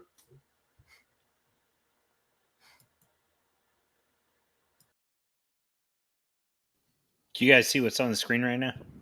Yes. Took me forever to get there, but I love that one. I saw that today, and I was like, "Oh, that's good." You know, I think the only thing that hit me more than that particular one was, just the pictures of him and his family, him and his kids, him and his wife. This morning, I think it was revealed that his little girl ran to him after he had been shot because she was scared of the noise and the commotion. And I know we always say kind of harden our hearts, but I think that sometimes to really think and understand the ramifications of what is happening, you have to let stuff like that in. And when I let that into my heart, all of it is filled with is just complete and total anger and rage that little girl had to see her daddy get shot because some communist twinkle-toed son of a bitch couldn't stand hearing basic truths. Just the bare minimum. They shot Reason and Debate yesterday. They shot him because he tried to do it the right way. And I don't want anyone from the left to say that we never tried to do it the right way. We won the election. We won it in the way that they preferred the elections to be won, with the popular vote. We debated. We tried to reason with them, and all we got in return was them acting like rabid dogs. And when you act, and there's one thing you do to rabid dogs, you put them down. And I'm not saying we need to do that in the literal sense, but in the metaphorical sense, they need to be shown the door from American politics and to have any power and hold over a single soul in this country from here from on. Antifa, BLM, all of it. If they're organized Democratic and if they have Party. caused terror, they're Well, and that's one of the things too. It's a question. Is it a question? I was going to say it's a question of how much power and sway do they have over the Democratic Party, but at the same time, who cares? And the executive branch, Trump in particular right now, he better get his cleats on and get on the field, because the time, he doesn't have much time. That's the best way to put it. Times are changing. Well, there's nothing new under the sun. Yeah. But in times like this, we cannot afford to be the weak men. Yeah. I'm going to put it in a very simple way.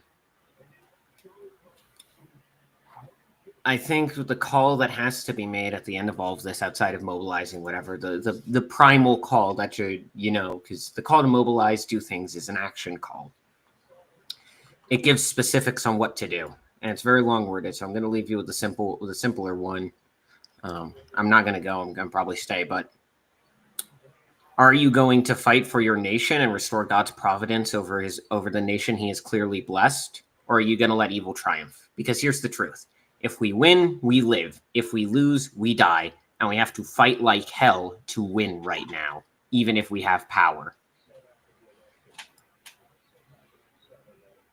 Fair enough.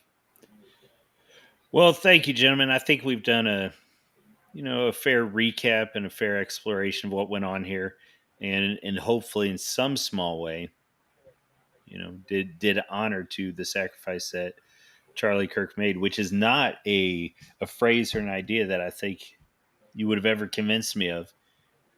Even what are we on? We're on Thursday, even Monday or Tuesday. I don't know that I would have ever thought that, but they they took the one that was willing to talk, and so God bless him and his family. With that, Arthur, you still with us? You got a little bit of time? Yeah, I got a little bit of time. Hey, I want you to dig in. I know you've been putting some effort behind thinking about 9/11. You probably experienced it the most completely out of any of us. So go ahead and here we are, 24th anniversary. And what in the world, man? Where are we? And how do we still feel the effects of 9/11? Yeah, I was reflecting on that today, especially at work, going 24 years ago. And of course, you think back, it's 9/11 for many of us of a certain generation, like myself, elder millennial. I was stationed overseas when it happened. And so as older generations talk about where they were when, say, JFK was shot, or when Apollo 11 went to the moon, as they say, or pick any big historical event, you remember where you were. And I remember exactly, I was in my very young 20s working nights, and I remember one of the supervisors coming in. We were just about to get off work, and he says, "Hey, by the way, guys, an airplane just hit the World Trade Center." And of course, I've never been to New York City or New York State itself, but as with anything, New York City is a cultural icon. It's been in tons of movies. We all know the skyline and everything else. And so I knew what the Twin Towers were, of course. But this was not, and everyone has to remember, this is not the time, 2001, you didn't have the phone in your hand with, everything at your fingertips. Yes, we had the internet, but it was not to the extent at all what it is now. There was not, breaking notifications with stuff all over the place. We didn't have a television screen in the work center with, CNN going 24/7. So point being is I took a couple of buddies back over to the barracks, and we had a big common room there with the old, and you remember these, Panda, the old TVs that weighed like 400 pounds, the big screens. Oh yeah. Yeah. That's where Well, everybody the common room is just common room. Yep. I mean, yeah. Well, there was about 30 guys and gals, spilling out in onto the pavilion, watching through the window. And I get over there, and, of course, whichever first tower was hit by the plane, it's on fire. And it was like, this was an airliner. And of course, in our minds, we're going, how did this happen? How does an airliner, crash into the city like that? So thinking, my background is aviation. It was like, well, okay, did the computers go off with aileron failures, anything like that? And then suddenly right there on live television, watching it, the second jet hit the next tower. And right then and there, we all knew this is not normal. And then not too long after that, the Pentagon got hit. And that's when all of the general alarms started going off on base, and we went into total lockdown. So that's where I was on 9/11. And roughly that a month transition. later. Yeah. Sorry, go ahead. I was just going to say, and September 2001 happened to be, that was my EAOS month, which EAOS is your end of active, obligated service. You're getting out. I was getting off of my first enlistment, and I'd already planned to go back home. I'd been accepted to an engineering college, had a whole life plan kind of, just mapped out right there. That's what I was doing. I was literally going to get on the Freedom Bird, I think, in like 3 weeks. And very quickly, I re-enlisted, and I was on a deployment within a month in operation of shoot, I always Enduring Freedom was the first, correct? Right? Had OEF, anyway, for Afghanistan and whatnot. And then I was out. 11 did truly change my entire life trajectory from where it was going in one direction and went in another. I ended up becoming career military and retiring. So yeah, it was a big moment. Yeah. No, I think, and I think we've talked about it a little bit before, that transition from the first plane, like, kind of an idiot. How in the world did he run into one of the skyscraper? Then you're sitting there, and all of a sudden it's the second one, and it's like, oh boy, this is big. Yeah. What did we just see happen? So, and then that next week, it was this. Well, I think I've hit it on here before. If you didn't live through the 90s, it's hard to explain how few news channels there were, and how when there was a story, that's all you saw. I mean, they were still able to run like, just think about Friends and all that. I mean, the sitcoms were pulling numbers in the 90s. And then you talk about actual news, and it didn't matter whether it was ABC, CBS, PBS, or daggum C-SPAN, any of them. It's just constant replaying of the planes hitting the towers or going live. I feel like it took over a week for them to even be in New York and feel like the dust had settled. I mean, I feel like they were still pulling people out for days. I don't know. Am I crazy? Yeah. No, not at all. And another thing, bringing back to what you were talking about with the 90s, that 24/7 news cycle, that was not the norm. Yeah. That was not, there wasn't just constant information coming in. And what's interesting to me is, growing up in the 90s, a lot of people ask, 9/11, what was that like? And a lot of people talk about how it broke that feeling of invincibility for a lot of Americans, of getting hit per se on our own home turf. But for me, it was a bit different. That's just, I have to say, it's just because, going into the military in the late 90s, we had already seen a series of attacks. 1993, the World Trade Center itself, they had the bombing in the basement. And it was kind of just, I don't want to say swept under the rug, but it was more or less put like, this is an aberration. These were, Muslim terrorists. They never should have been in the country. This is a one-off. And then there was many other things going on that if you weren't kind of dialed in, if it wasn't your thing, which of course it was for me, especially being in the military at the time, the Kandahar Towers in Saudi Arabia hit in 1996. When was the the USS Cole? That was okay. I was about to say that was in 2000, and I was on deployment at that time. And these were real things happening, at least within my sphere. So, of course, 9/11 happening was not on my bingo card, because it was astounding how it came about. But honestly, was it surprising? Not quite. It kind of felt like we'd been leading up to something coming along. So that's what I was going to ask you, is if there was a feeling in the military, especially in the late 90s, as if you were waiting for something, like you knew people were starting to rub sticks together. You were waiting for the spark. Yeah, in a way, it kind of was like that, because it just, like you said, you just felt something else was going to kind of come down. And one thing, especially too, not many people know this, but in early 2001, it's almost been entirely forgotten, but we had one of our surveillance planes, the P-3. Do you remember that, where the Chinese jet hit the P-3 on one of its surveillance flights? And the P-3 had I don't remember it, but I know reading about it.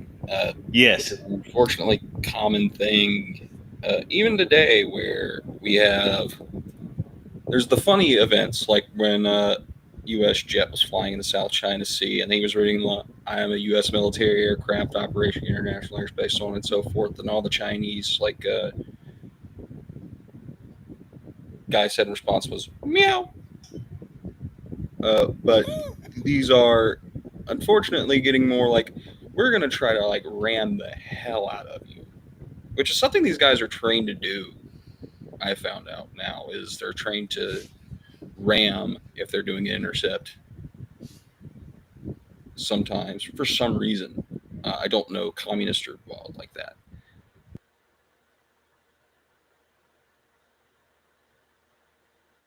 Yeah, so that plane went down in early 2001. The crew got stuck on the Chinese island for roughly 10 days, which ironically enough, I was on a deployment then, and that put us on hold in Japan because the Freedom Bird that was supposed to take us back to our home guard got put on station to go pick them up when and if that happened.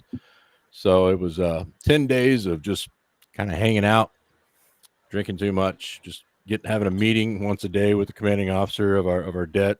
Say, what are we doing? We're staying here another day. We'll let you know, but you have to stay within 2 miles or whatever it was within the radius in case we get a bird to go home. So no, there's just a lot of things going on, in the geopolitical world that it just felt like it led up to that a bit. What about you, Destroyer? Where? I mean, were you somewhere or okay? So I'm too young to remember 9/11. Fair enough. But I will say this but I can certainly tell you what came after and what I do remember of the aftermath.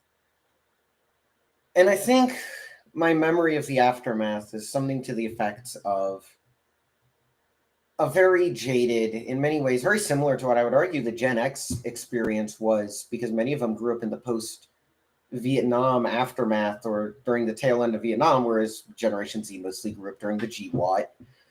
And, I think an entire generation, and this does tie back to Israel, Iran, and all that, was burnt out from wars in the Middle East. In many ways, 9/11 is one of the catalyst events for Trump.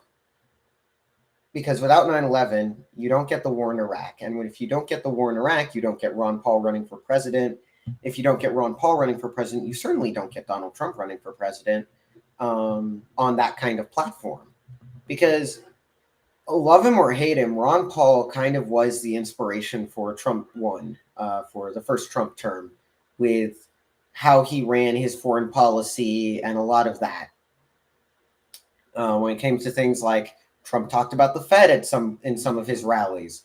Trump talked about generally these very libertarian talking points, in addition to his key issue of trade and immigration and the culture war. And I mean, I think we've seen what Trump 2.0 is, but in a lot of ways, 9/11 is kind of responsible for the saving of the American right.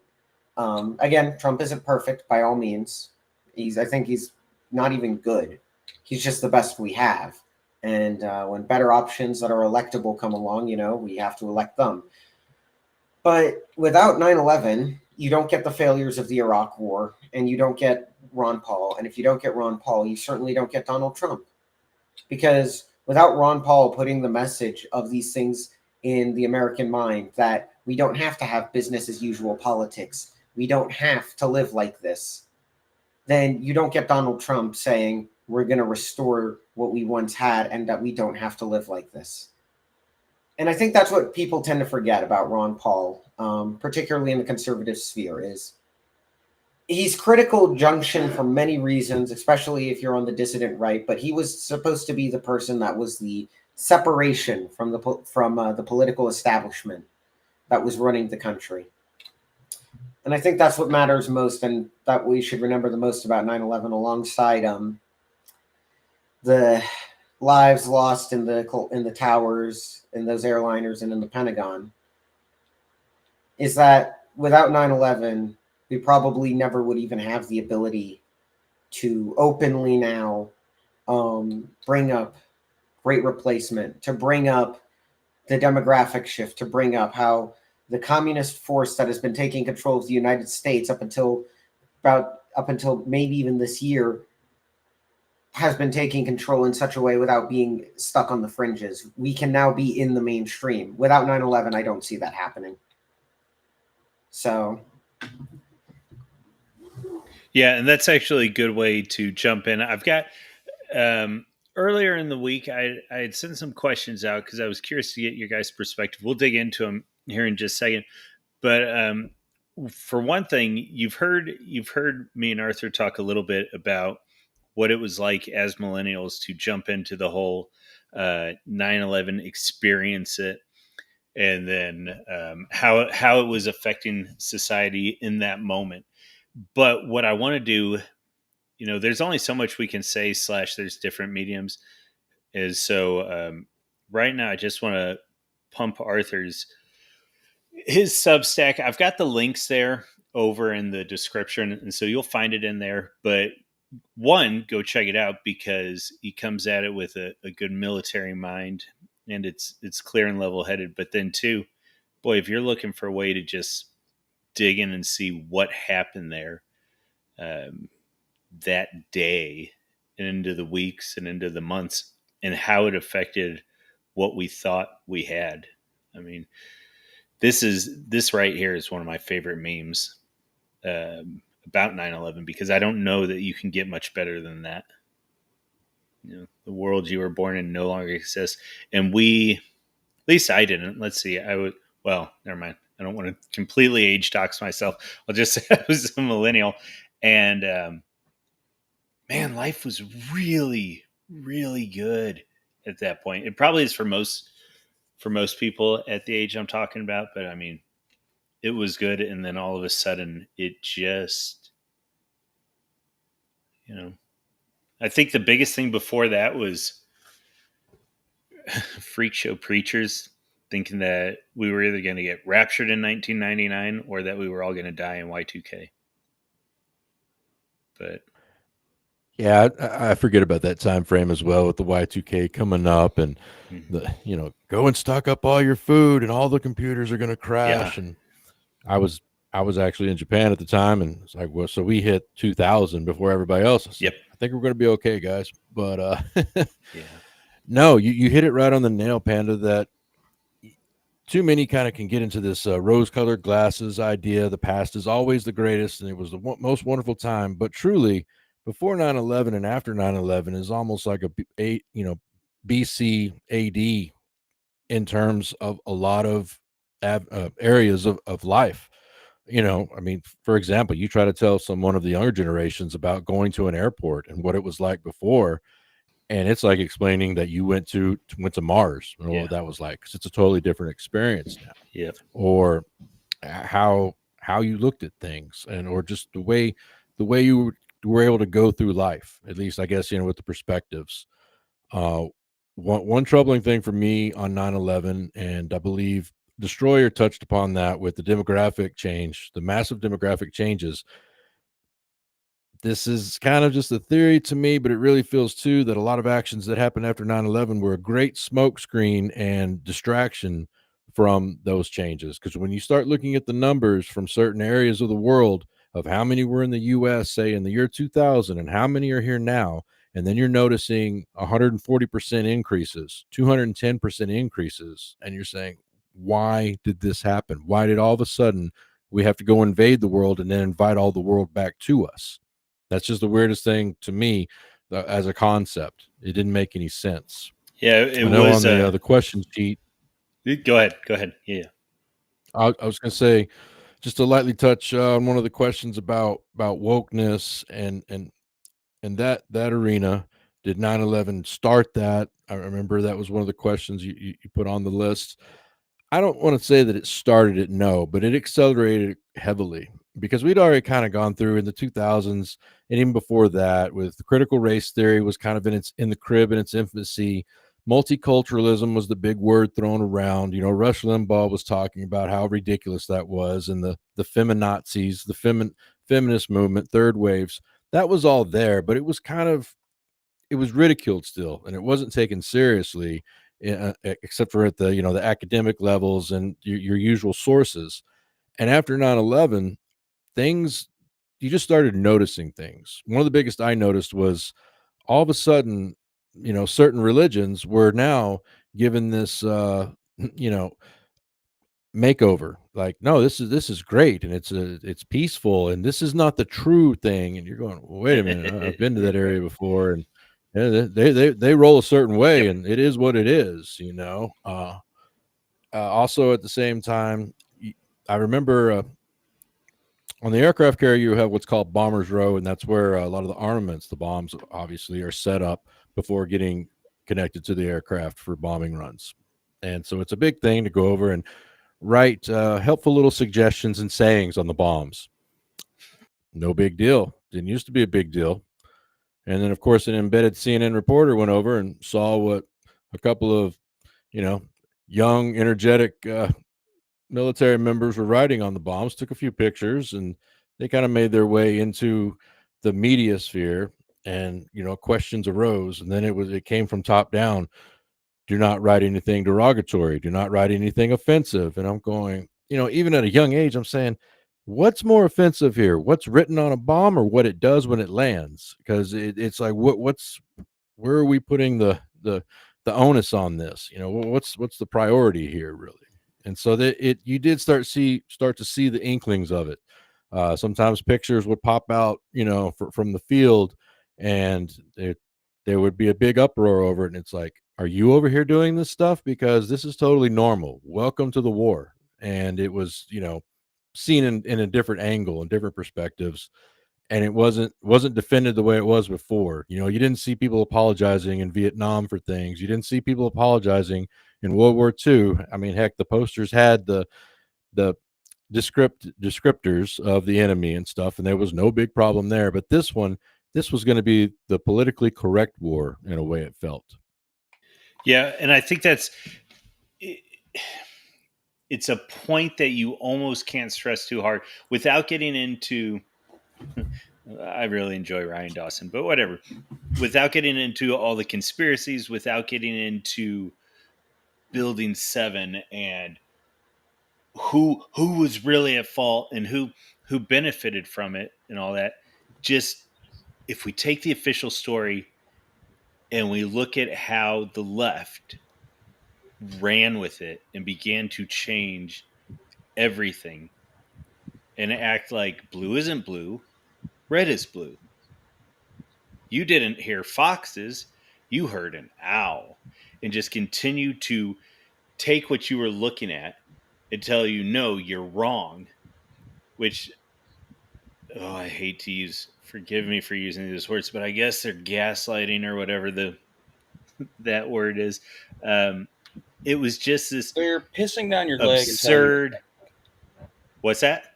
A better way to put it, if you don't want to say gaslighting, is they're pissing down your leg and telling you it's rain. Yeah, 100%.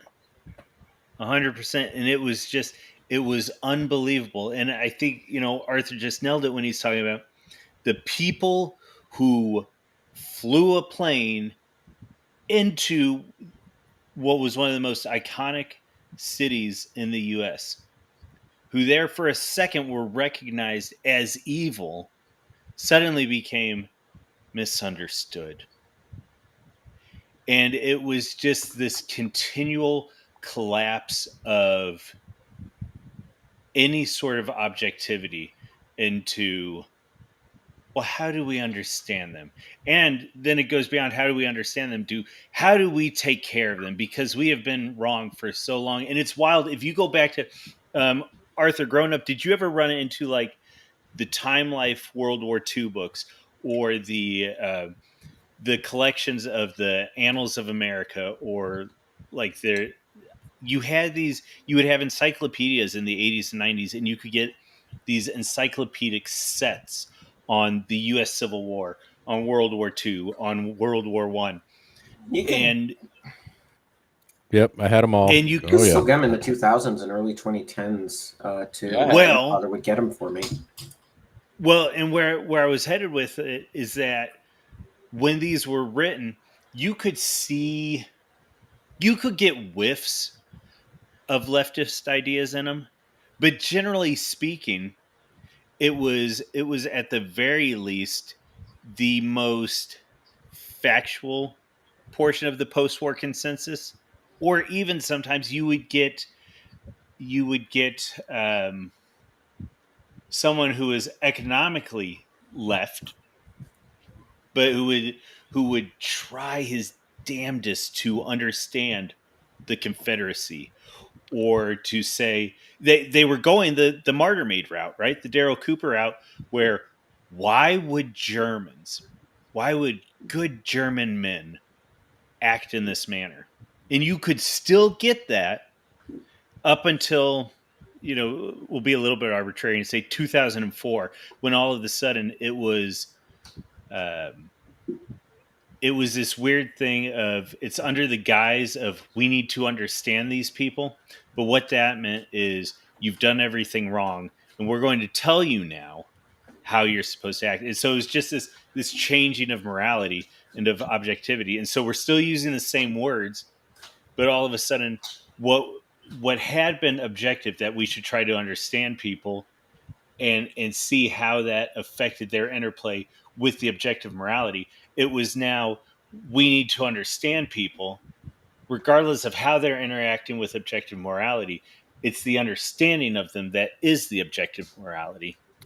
And it just tore asunder our whole way of doing things. And it's great for, like Arthur talked about, the different people groups and the demographic explosion. It's great for all these people that get to come in and say, you guys were in the wrong.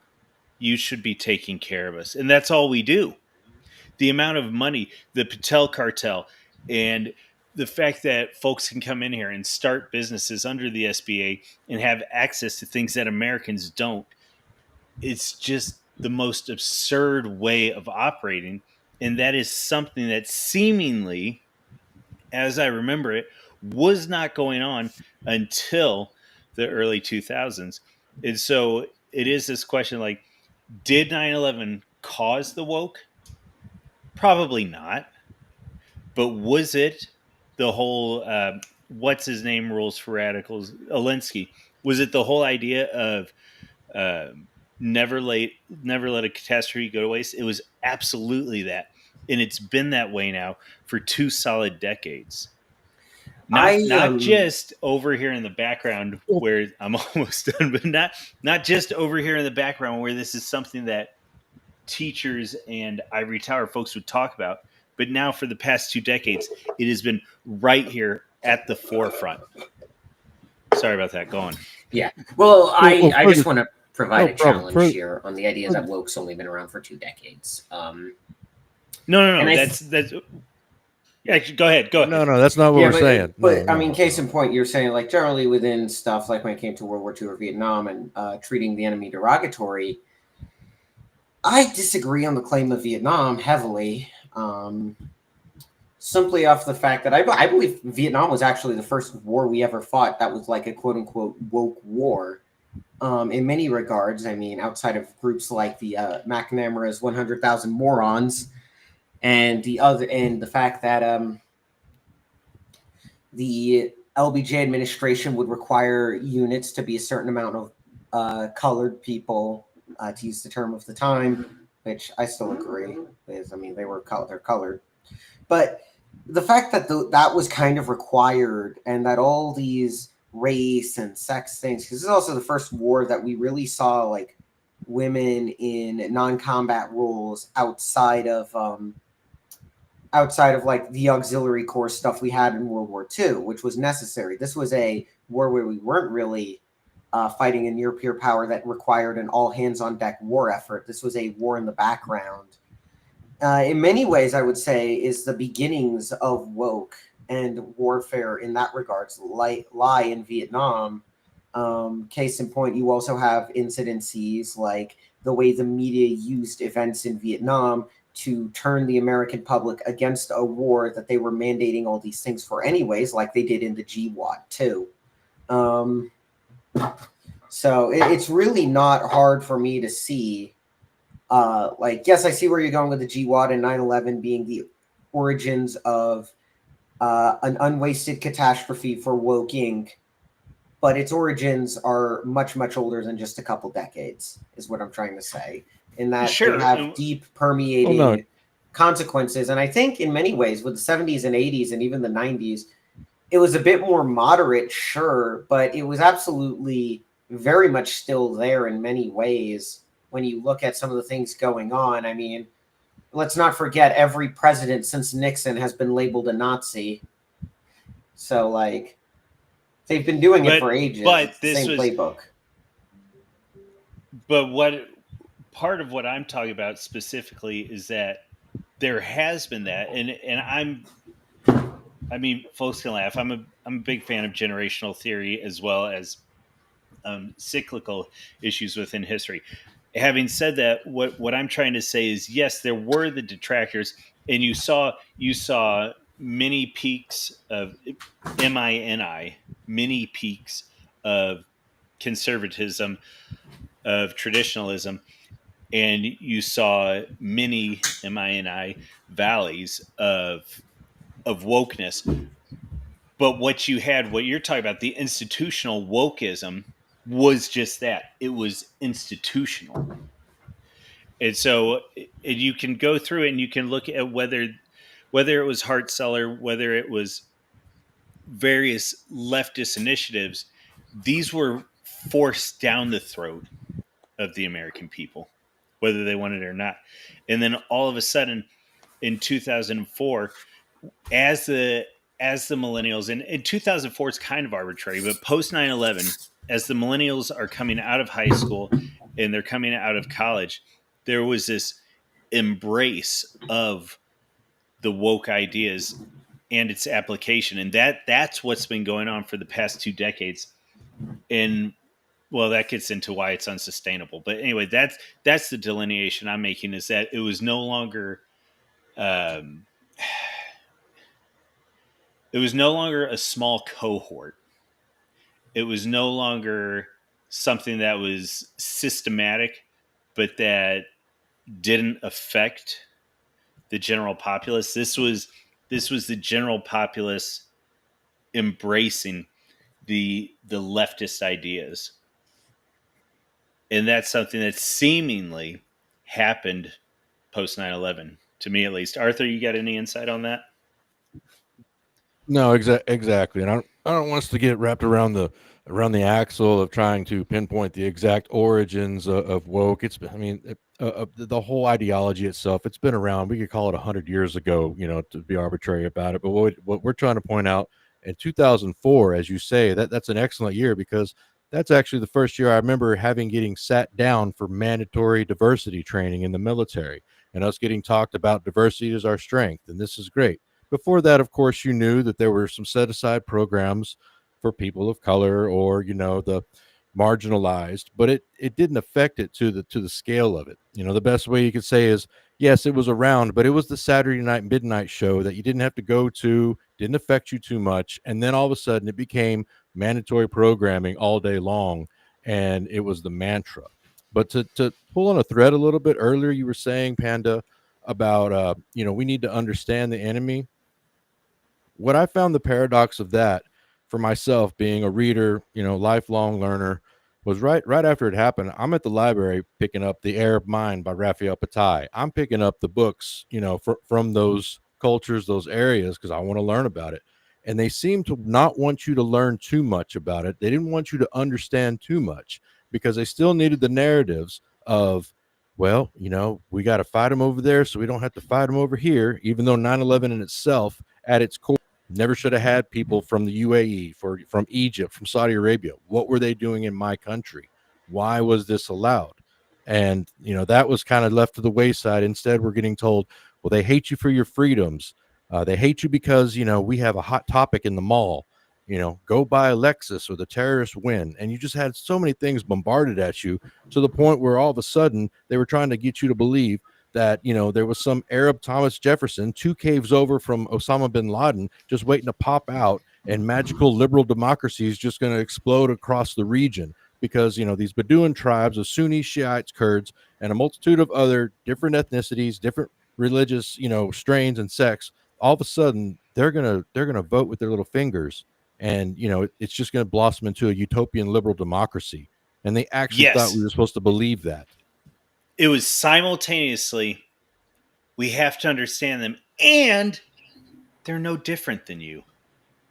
Well, I mean, when you get into like the ideological roots of neoconservatism and more modern neoliberalism, the people who founded it, they were all ex-communist in the neoconservative case, and in the neoliberal case, they were tied to that same Whig model of history, where the people will rise up in pursuit of the revolution or freedom to this utopian degree, where it's this, I forget the exact word for it. It starts with an O, but where they're gonna just see intrinsically that hey, I shouldn't be screwing goats and just walking around killing women for not wearing a hijab.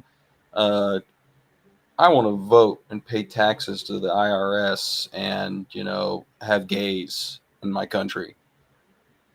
Uh, it's all kind of just that strain of communism throughout it all that I just kind of note. Yeah, it's the big the global homo, which gets always misunderstood. That actually means global homogenization. That means Not that just as you point out, homosexuality. just as you point out, Wasp, they think that everyone there's just someone deep inside, no matter what the culture, no matter what the history of the nations or the areas, they're just yearning to break free and pay taxes and have a Walmart down the street and have to take high blood pressure medication in their 50s or something. And it's like, no, you go to these countries and like I said earlier, they want you to understand, but not too much. As they say, here's all the reasons. And it's like, well, wait a minute. The guy that you're saying did all this, he was writing about all these reasons. He was mad that we were, we were polluting Mecca because we had bases there. There were reasons. It doesn't mean we have to agree with them or not, but it was not the fairy tale stories that we were getting told.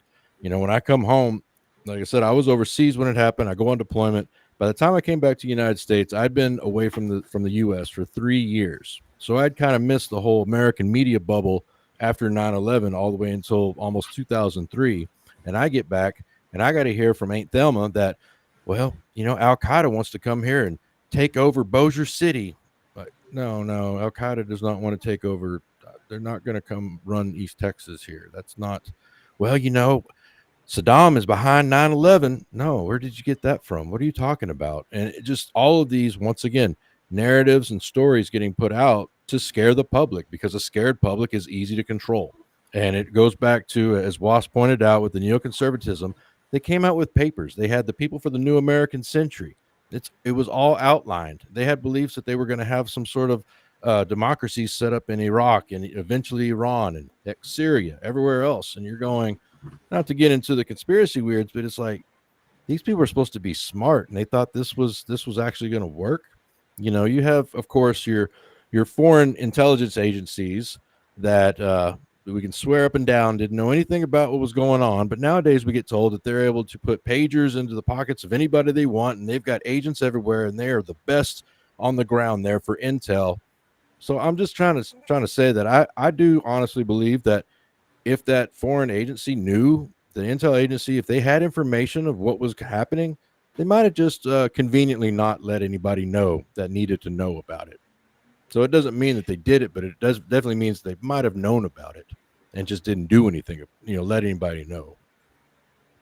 And the U.S. intel guys who knew the difference kept getting pushed to the side for ideological reasons. So many intel guys, let's say 95 to 2005, were told to shut up. We see that stupid Charlie Wilson's War or whatever, and it was so often the opposite of that, where the intel guy said, if you go in there, you're not going to get anything good. And it was like, shut up, Johnson. We're going in there. But that, okay, I'm going to calm down on the intel side and say one of the questions was, should we have even gone in after Osama? Was that productive? Was that necessary? Was that the best way to handle things? Let's see. Wasp, start us off on that one.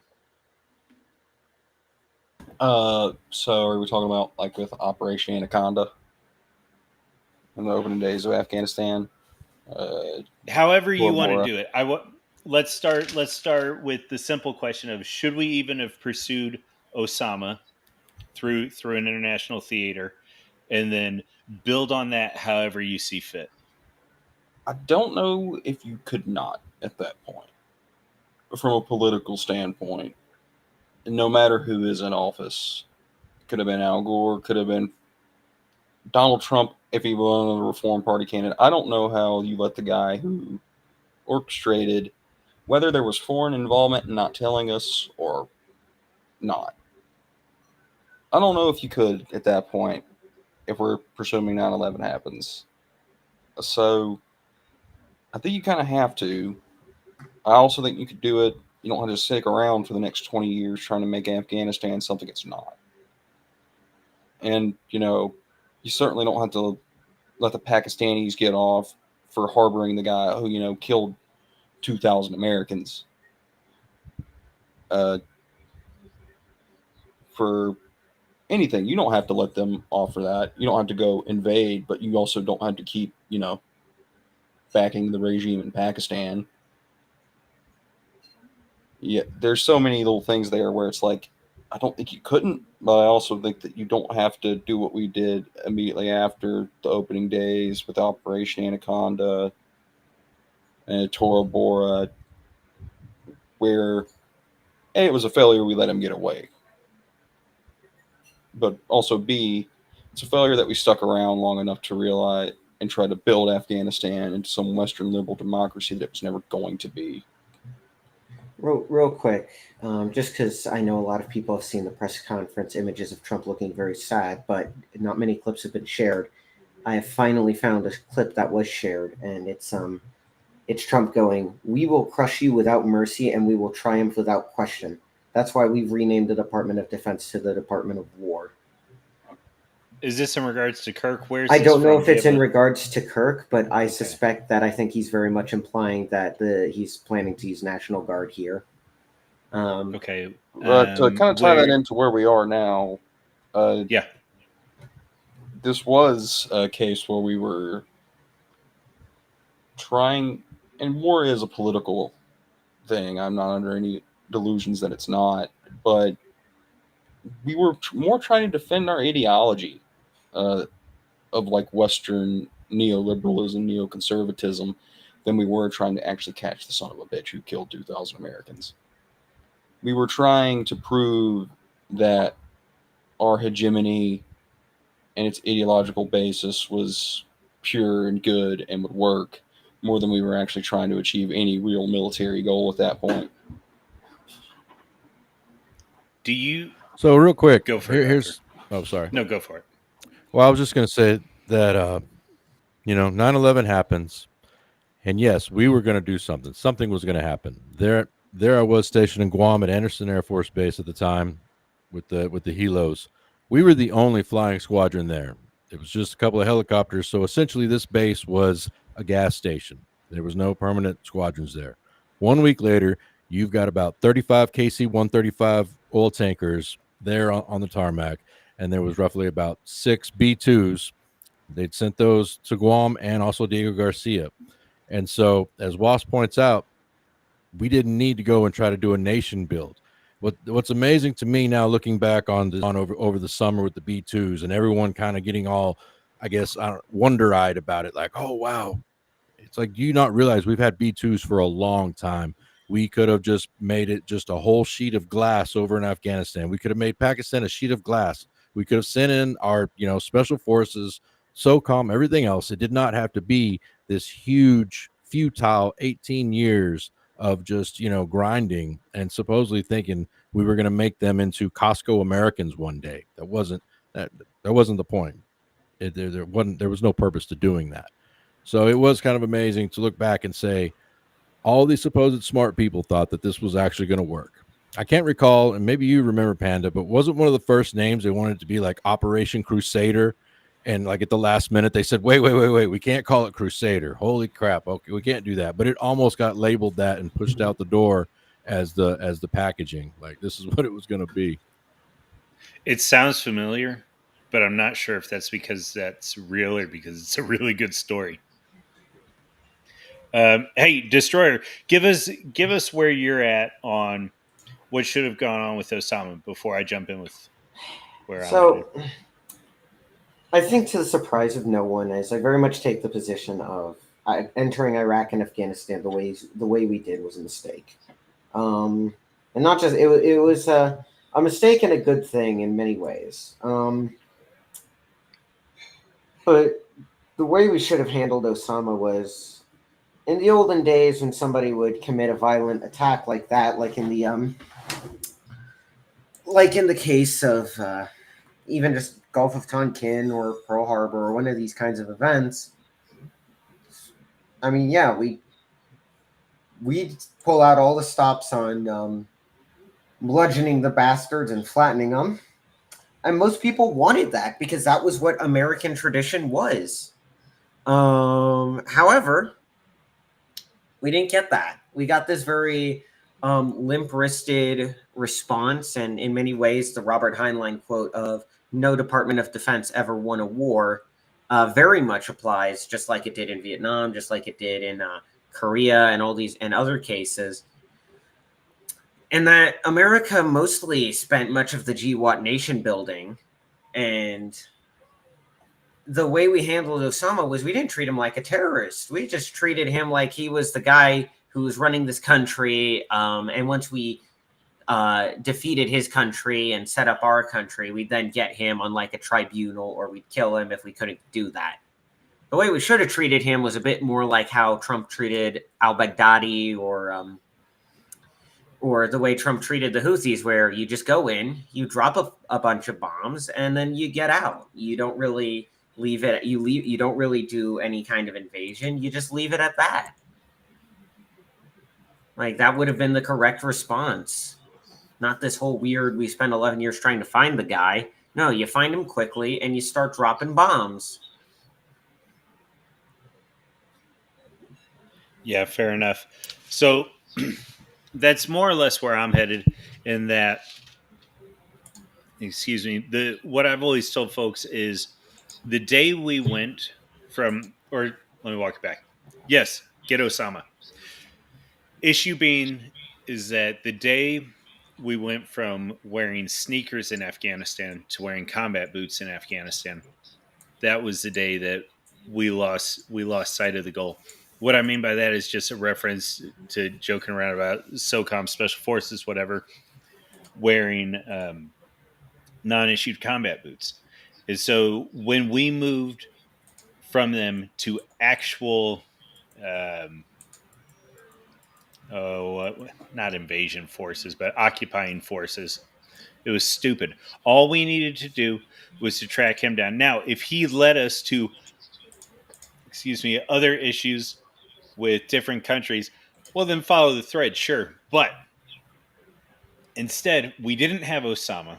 We didn't have any reason to mess with the Middle East other than allegedly we're going to build democracies, which we've already talked about. This very quickly gets into a question of who benefits. But we're not going to go there too far tonight. There is though another question, Arthur. I don't know if you've ever run this one down or not, and I'll be curious to hear what you fellas say. But have you ever heard the one about almost everything since World War II, excepting maybe Korea and maybe the initial tracking Osama, and I'm sure there's a couple others I can't think of right now, but we just really like to keep our knives sharp. Yeah.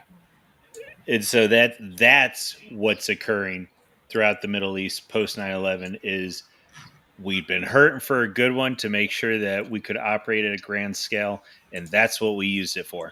Not to necessarily win, because that wasn't the issue. The issue was to test tactics and to make sure that logistically we were capable of operating at scale, so on and so forth. it's an ugly way of looking at things, but I'm wondering if you fellas have any thoughts on that, starting with Mr. Arthur. Yeah, just to lightly touch the waters on that one. It definitely because you could go for a while down that path, looking into the expanded profits, the no bid contracts.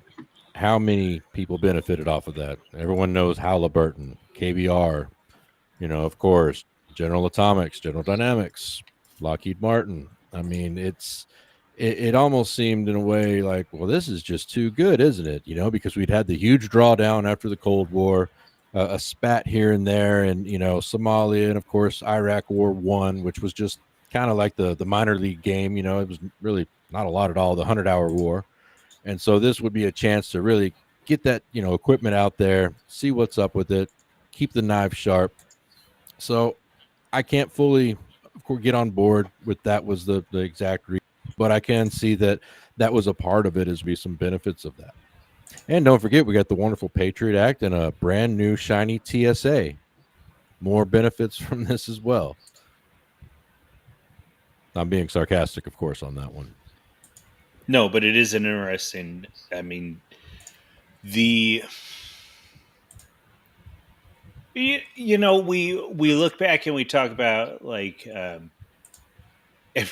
everybody on the right was priorly a libertarian, and it makes sense because at that point, and we were hinting and sort of dancing around this earlier. At that point, we had never operated,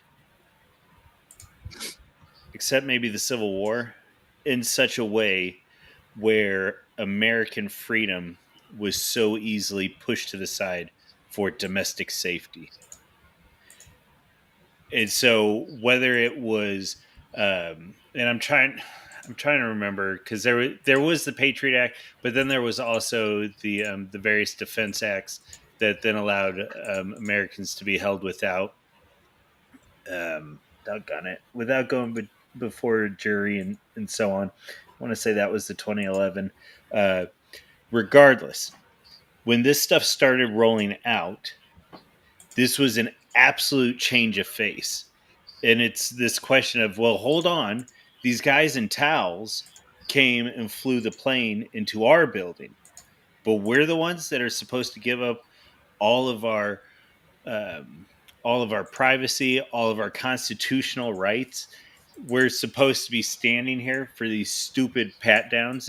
I'm going back to the TSA in the airport, like you were talking about. It was insane. You would go through a metal detector when you first walked in, and then have at it, boys. There was none of this bags checked, 3 ounces only, so on and so forth. And so that's just the easiest one to name. And so it makes sense to me that so many of us were like, why am I having to change my life because some dickhead flew a plane over here? I got a good one for you, Panda, when I get a chance. Well, I mean, we can put a cap on it right there, but yeah, looking back, it's like, well, the libertarian stuff wasn't the right way, anyways, because these guys so rarely took on that. If we ran the country like Ron Paul wanted, hey, that's awesome. But I don't want to become a Gary Johnson. Or a Rand that's Paul. What's that? Or a Rand Paul. Or, God well, forbid that's a whole Thomas other issue Massey. right now. Oh yeah, they lost the plot. He's pissed off libertarians too. Case in point, like Yao usually loves Thomas Massey. Every Yao member I talked to today when we were at the vigil was like, and I showed him the tweets. They were like, "We need to primary him." Yeah. They're both becoming. Well, I say becoming, but and then the easy one with Rand Paul is the guy got beat up. The guy was at the shooting. The guy continues to run up against this leftist wall and be like, "It's okay. It's okay." Anyways, Arthur, you were talk about jumping in earlier. Go for it. Yeah, I was just going to say real quick on the Patriot Act and TSA. It needs to be remembered that these things were sold as temporaries, things with sundown clauses. No, we only have to do this for a little while. Yeah. This is all just a temporary thing to keep people safe until the danger is past. Just 2 weeks, you know, for the to stop the spread. Slow the spread and keep the safety, to put it that way. But I flew back out of Guam, and it was the first time in flying in 3 years. And I remember getting to the airport, and I was very excited. Going back to the States. Hadn't been back there in 3 years. Can't wait. I'm standing in line. I'm the tallest one there, and with the palest complexion, if you know what I mean. And this polite older gentleman in a nice little TSA outfit comes over and says, "Excuse me, sir, can you step out of line for a minute?" I said, "Yeah, sure." And he leads me over to this square on the floor that in tape, and he goes, "I just need you to stand there. Just got to keep my shoes on at least at that time, but stand there."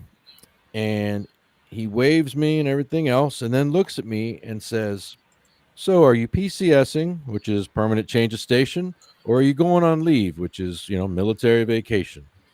And I looked at him. I said, "I'm changing stations. Can I ask a question?" And he's like, "Yeah." I said, "What? Why was I pulled out of line?" He goes, "Oh, just a random inspection, just random safety." And I said, "For safety, huh?" And I look over at the rest of the crowd, and I was just kind of amazed because, if it had been redheaded Canadians that did 9/11, then I'd expect a lot of redheads to be pulled out of line. But the guy knew I was military. Did he really think I was going to be a problem on the Freedom Bird back to the U.S.? So that gave me the first inclination of how much this whole security theater was smoke and mirrors. Because it's like, wait a minute, if you can't profile, if you can't actually look at what could be a danger, who could have the characteristics of this, it goes back to 9/11 itself. One of the actual ticketing agents said that I think it was Abbas or one of the Mohammeds. He said the guy didn't look right, but I didn't want to say anything because then I would be called racist. He didn't want to be, considered racist because the guy just did not look like he should be flying that day. Something wasn't right with him, but he didn't say anything. And so we've just continued on with this farce of security, just security theater. And it's like, well, that's that well, I was just gonna say the Patriot Act. Go ahead. Yeah. Itself, the Patriot Act itself rolls out a week after 9/11, just nice 2,000 plus pages, as if they typed all that up day and night. No, it was ready to be rolled out for just such an occasion.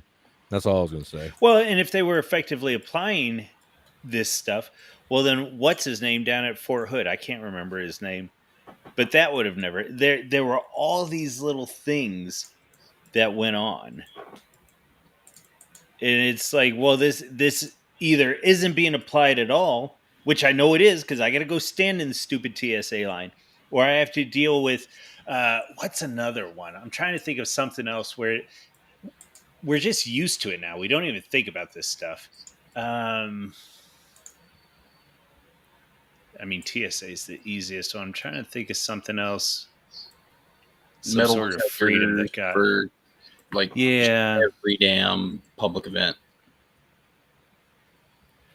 Well, and that, okay, so there's part of that libertarian thing that's still kind of in there, and I gotta watch for it sometimes. But it is like, it's a private. If Bristol Raceway wants to put me through a metal detector, I'm okay with that. Like, that's what they want for their raceway. Don't care. But it is also, I mean, like Arthur's saying, I never got inspected in airports until I was in the military, and then it was like every single time. It's like, you see, I've got a folder worth of orders. Why in the world am I the one you're looking at? And then no, exactly. Yep. What's the point? What is the point of it all? Yep. I was trying to think. I was thinking about the Boston bombing, but that was 2013 when I looked it up. What was the Fort Hood shooter? That stupid major.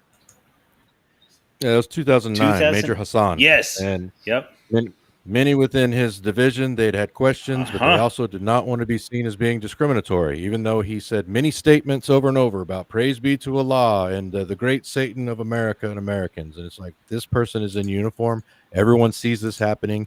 It is not something in the shadows, but nobody wants to say anything. Right. And then, of course, the horrific events occur. Yep. And it was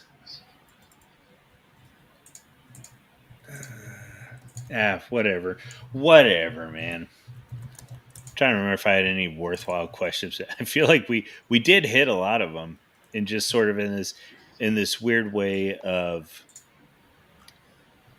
how 9/11, what we didn't get into, and what I have no interest in getting into right now, at least anyways, is why it happened and by who it happened, by whom.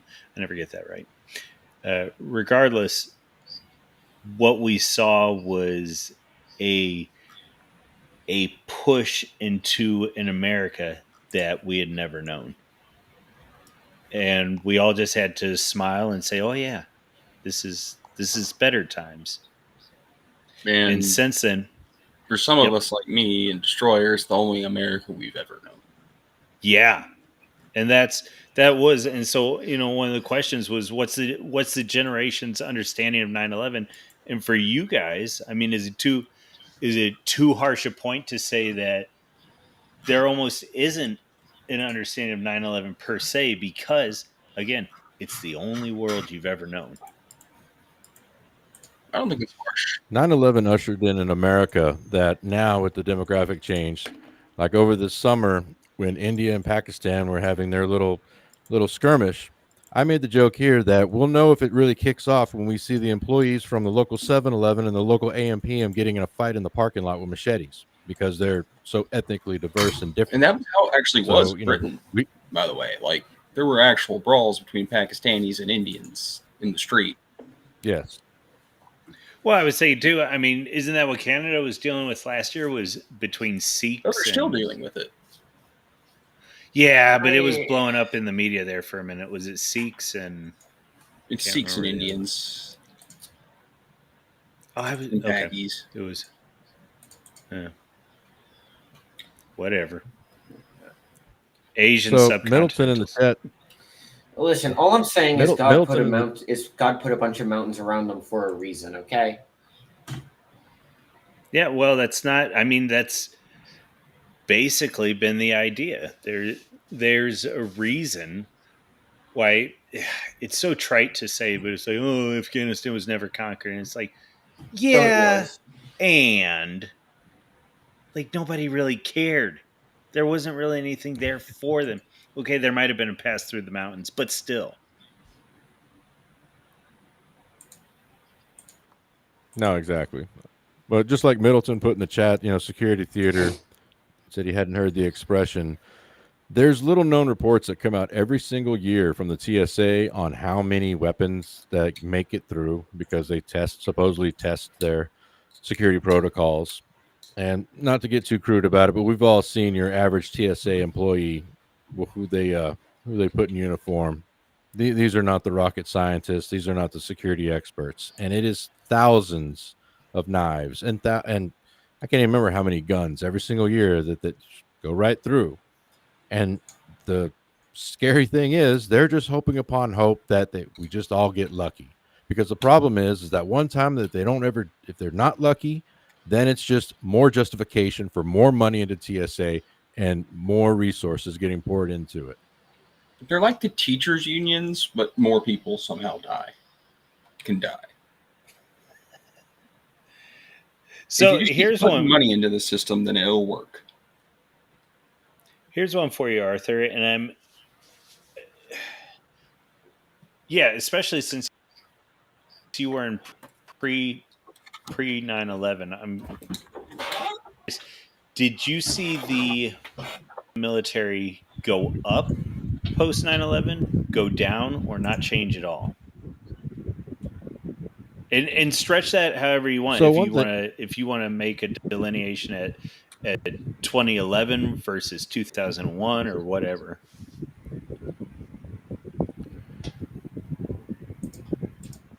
think WASP's mic is on. Got a lot of wind sound. That is odd.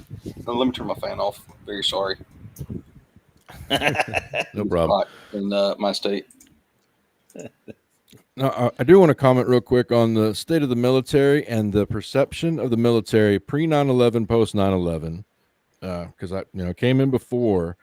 What was really interesting is the way they shape the public perceptions of the military, because once the media machine, once it gets together with the government, they can move mountains. Because before, I remember coming home on leave and having a good family friend, his dad, asking me with all sincerity, all being sincere, not being mean, but literally asking at dinner that one night, asking, so when are you going to get out and start your life? When are you going to get a real job?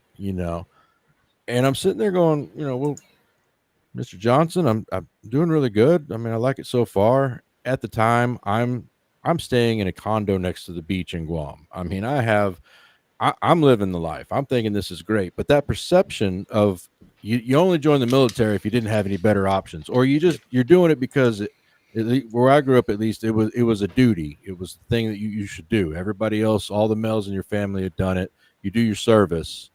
But it was not seen, not to put it tritely, not everybody was a hero, and the support our troop ribbons that almost overnight, of course, after 9/11, yellow ribbons everywhere, support our troops, and they're doing, defending freedom and democracy, and just, all the platitudes were there. And it did feel a bit disingenuous at times, because you could tell every single person saying thank you for your service, whether you're Dairy Queen or going into the truck stop bathroom. If they could tell you were military, you got that. And I get it. I'm not downing people who said thank you for your service. I'm not doing that at all. I'm just saying they turned on the media narrative of this is what we need to exalt again, and it's happened, throughout conflicts of, we need the boys for this. And then afterwards, it kind of gets cast to the side. That's just kind of the way of life. But I did see after 9/11, the money spigot, of course, opened up a bit. It was a lot easier getting parts. It was a lot easier getting resources. It was still funny on some of the things that you still didn't seem to be able to get, but that's just military life. When you're going through and you're looking at the boxes of irradiated milk, and it's saying it's good for 6 months on the shelf, going, come on, we can get something a little better than this. I'm not drinking this. But now it seemed to go up for a while and then tapered off, especially during the Obama years. It seemed like the money was getting cut back a bit there for obvious reasons. I mean, it's Democrats there, but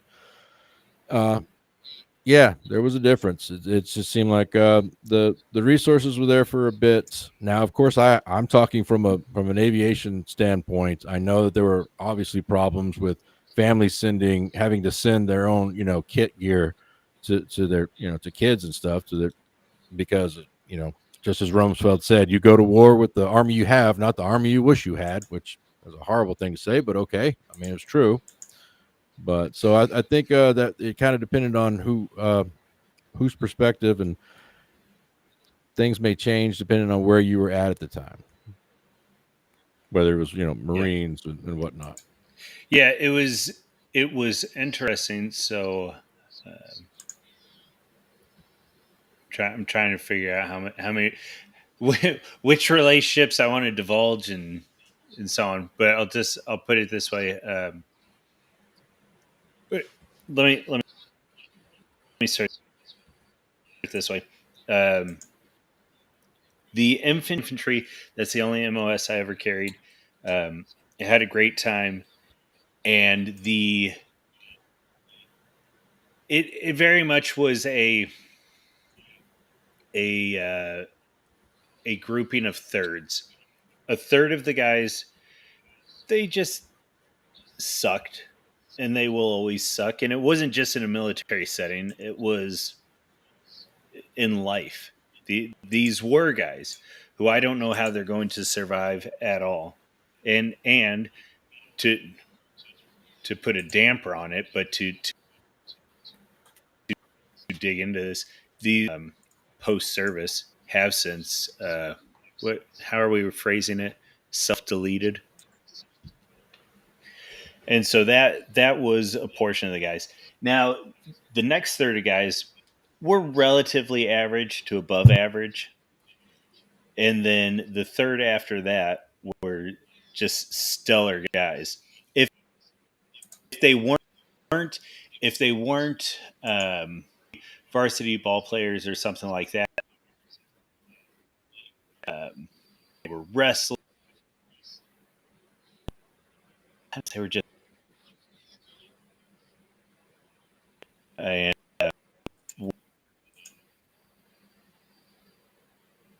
like I lost the connection with, and I'm not sure what's going on here. Oh, I guess we'll just see. So where I'm trying to go with this is that in the military,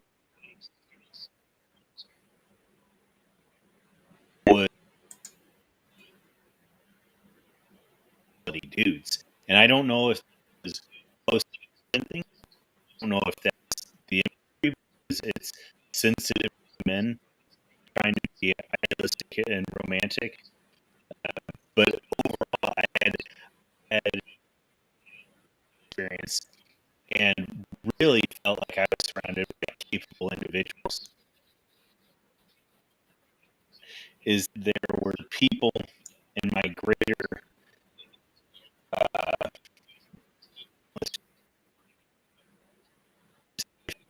group who were of the mind that you can't figure life out on the outside.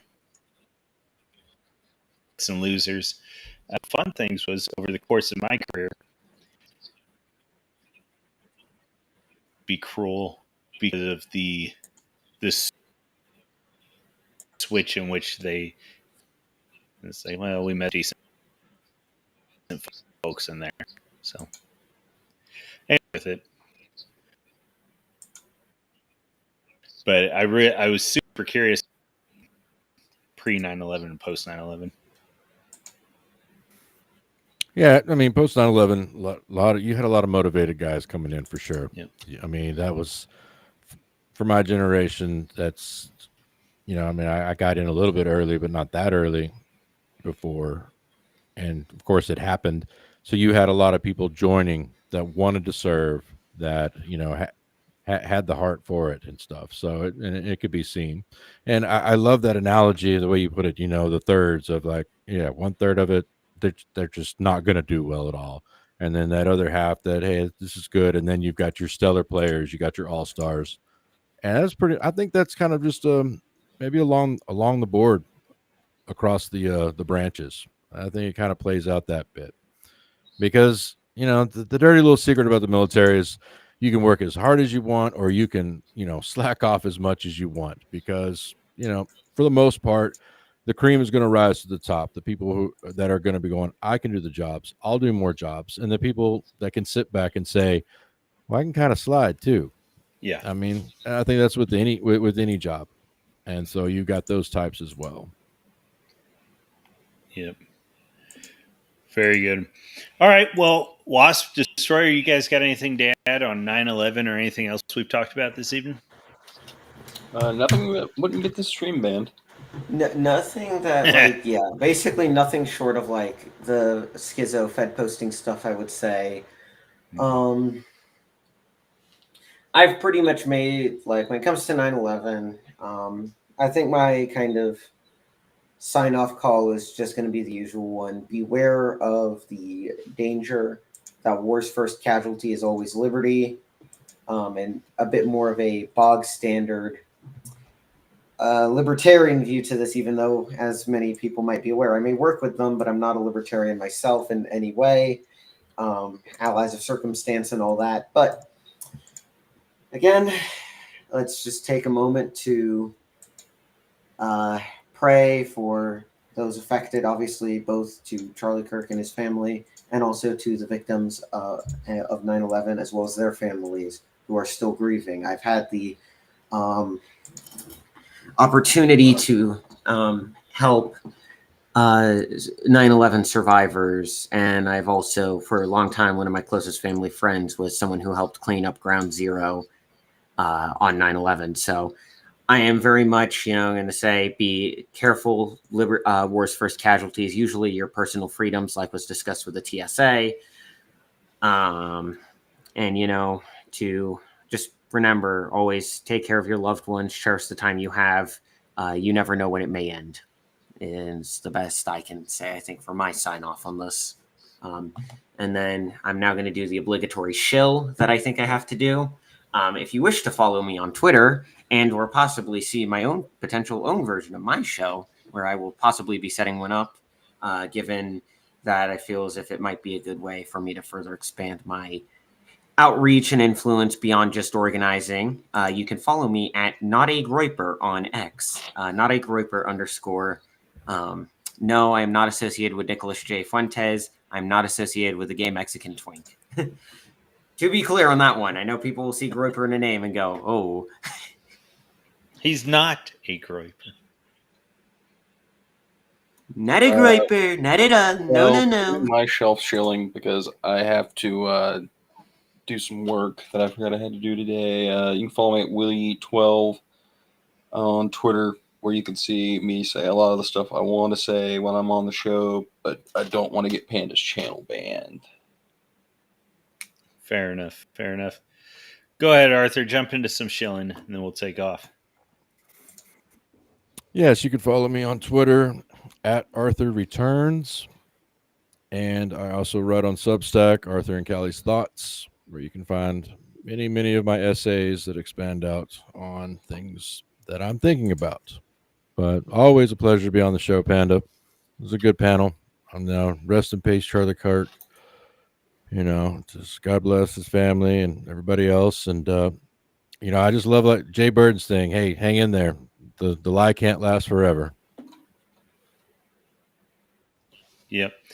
Hey, so that's actually a great way. All these guys' details will be there in the description. Destroyer, I got to get you in there. Make sure your links are in there. With that said, yes, rest in peace, Charlie Kirk. And, guys, look, anyways, we're going to make it, and it's good stuff. Like, the good times are coming. So, peace to the fallen. Yeah, we're gonna make it, bros, but we still got a fight to have here. All day, every day.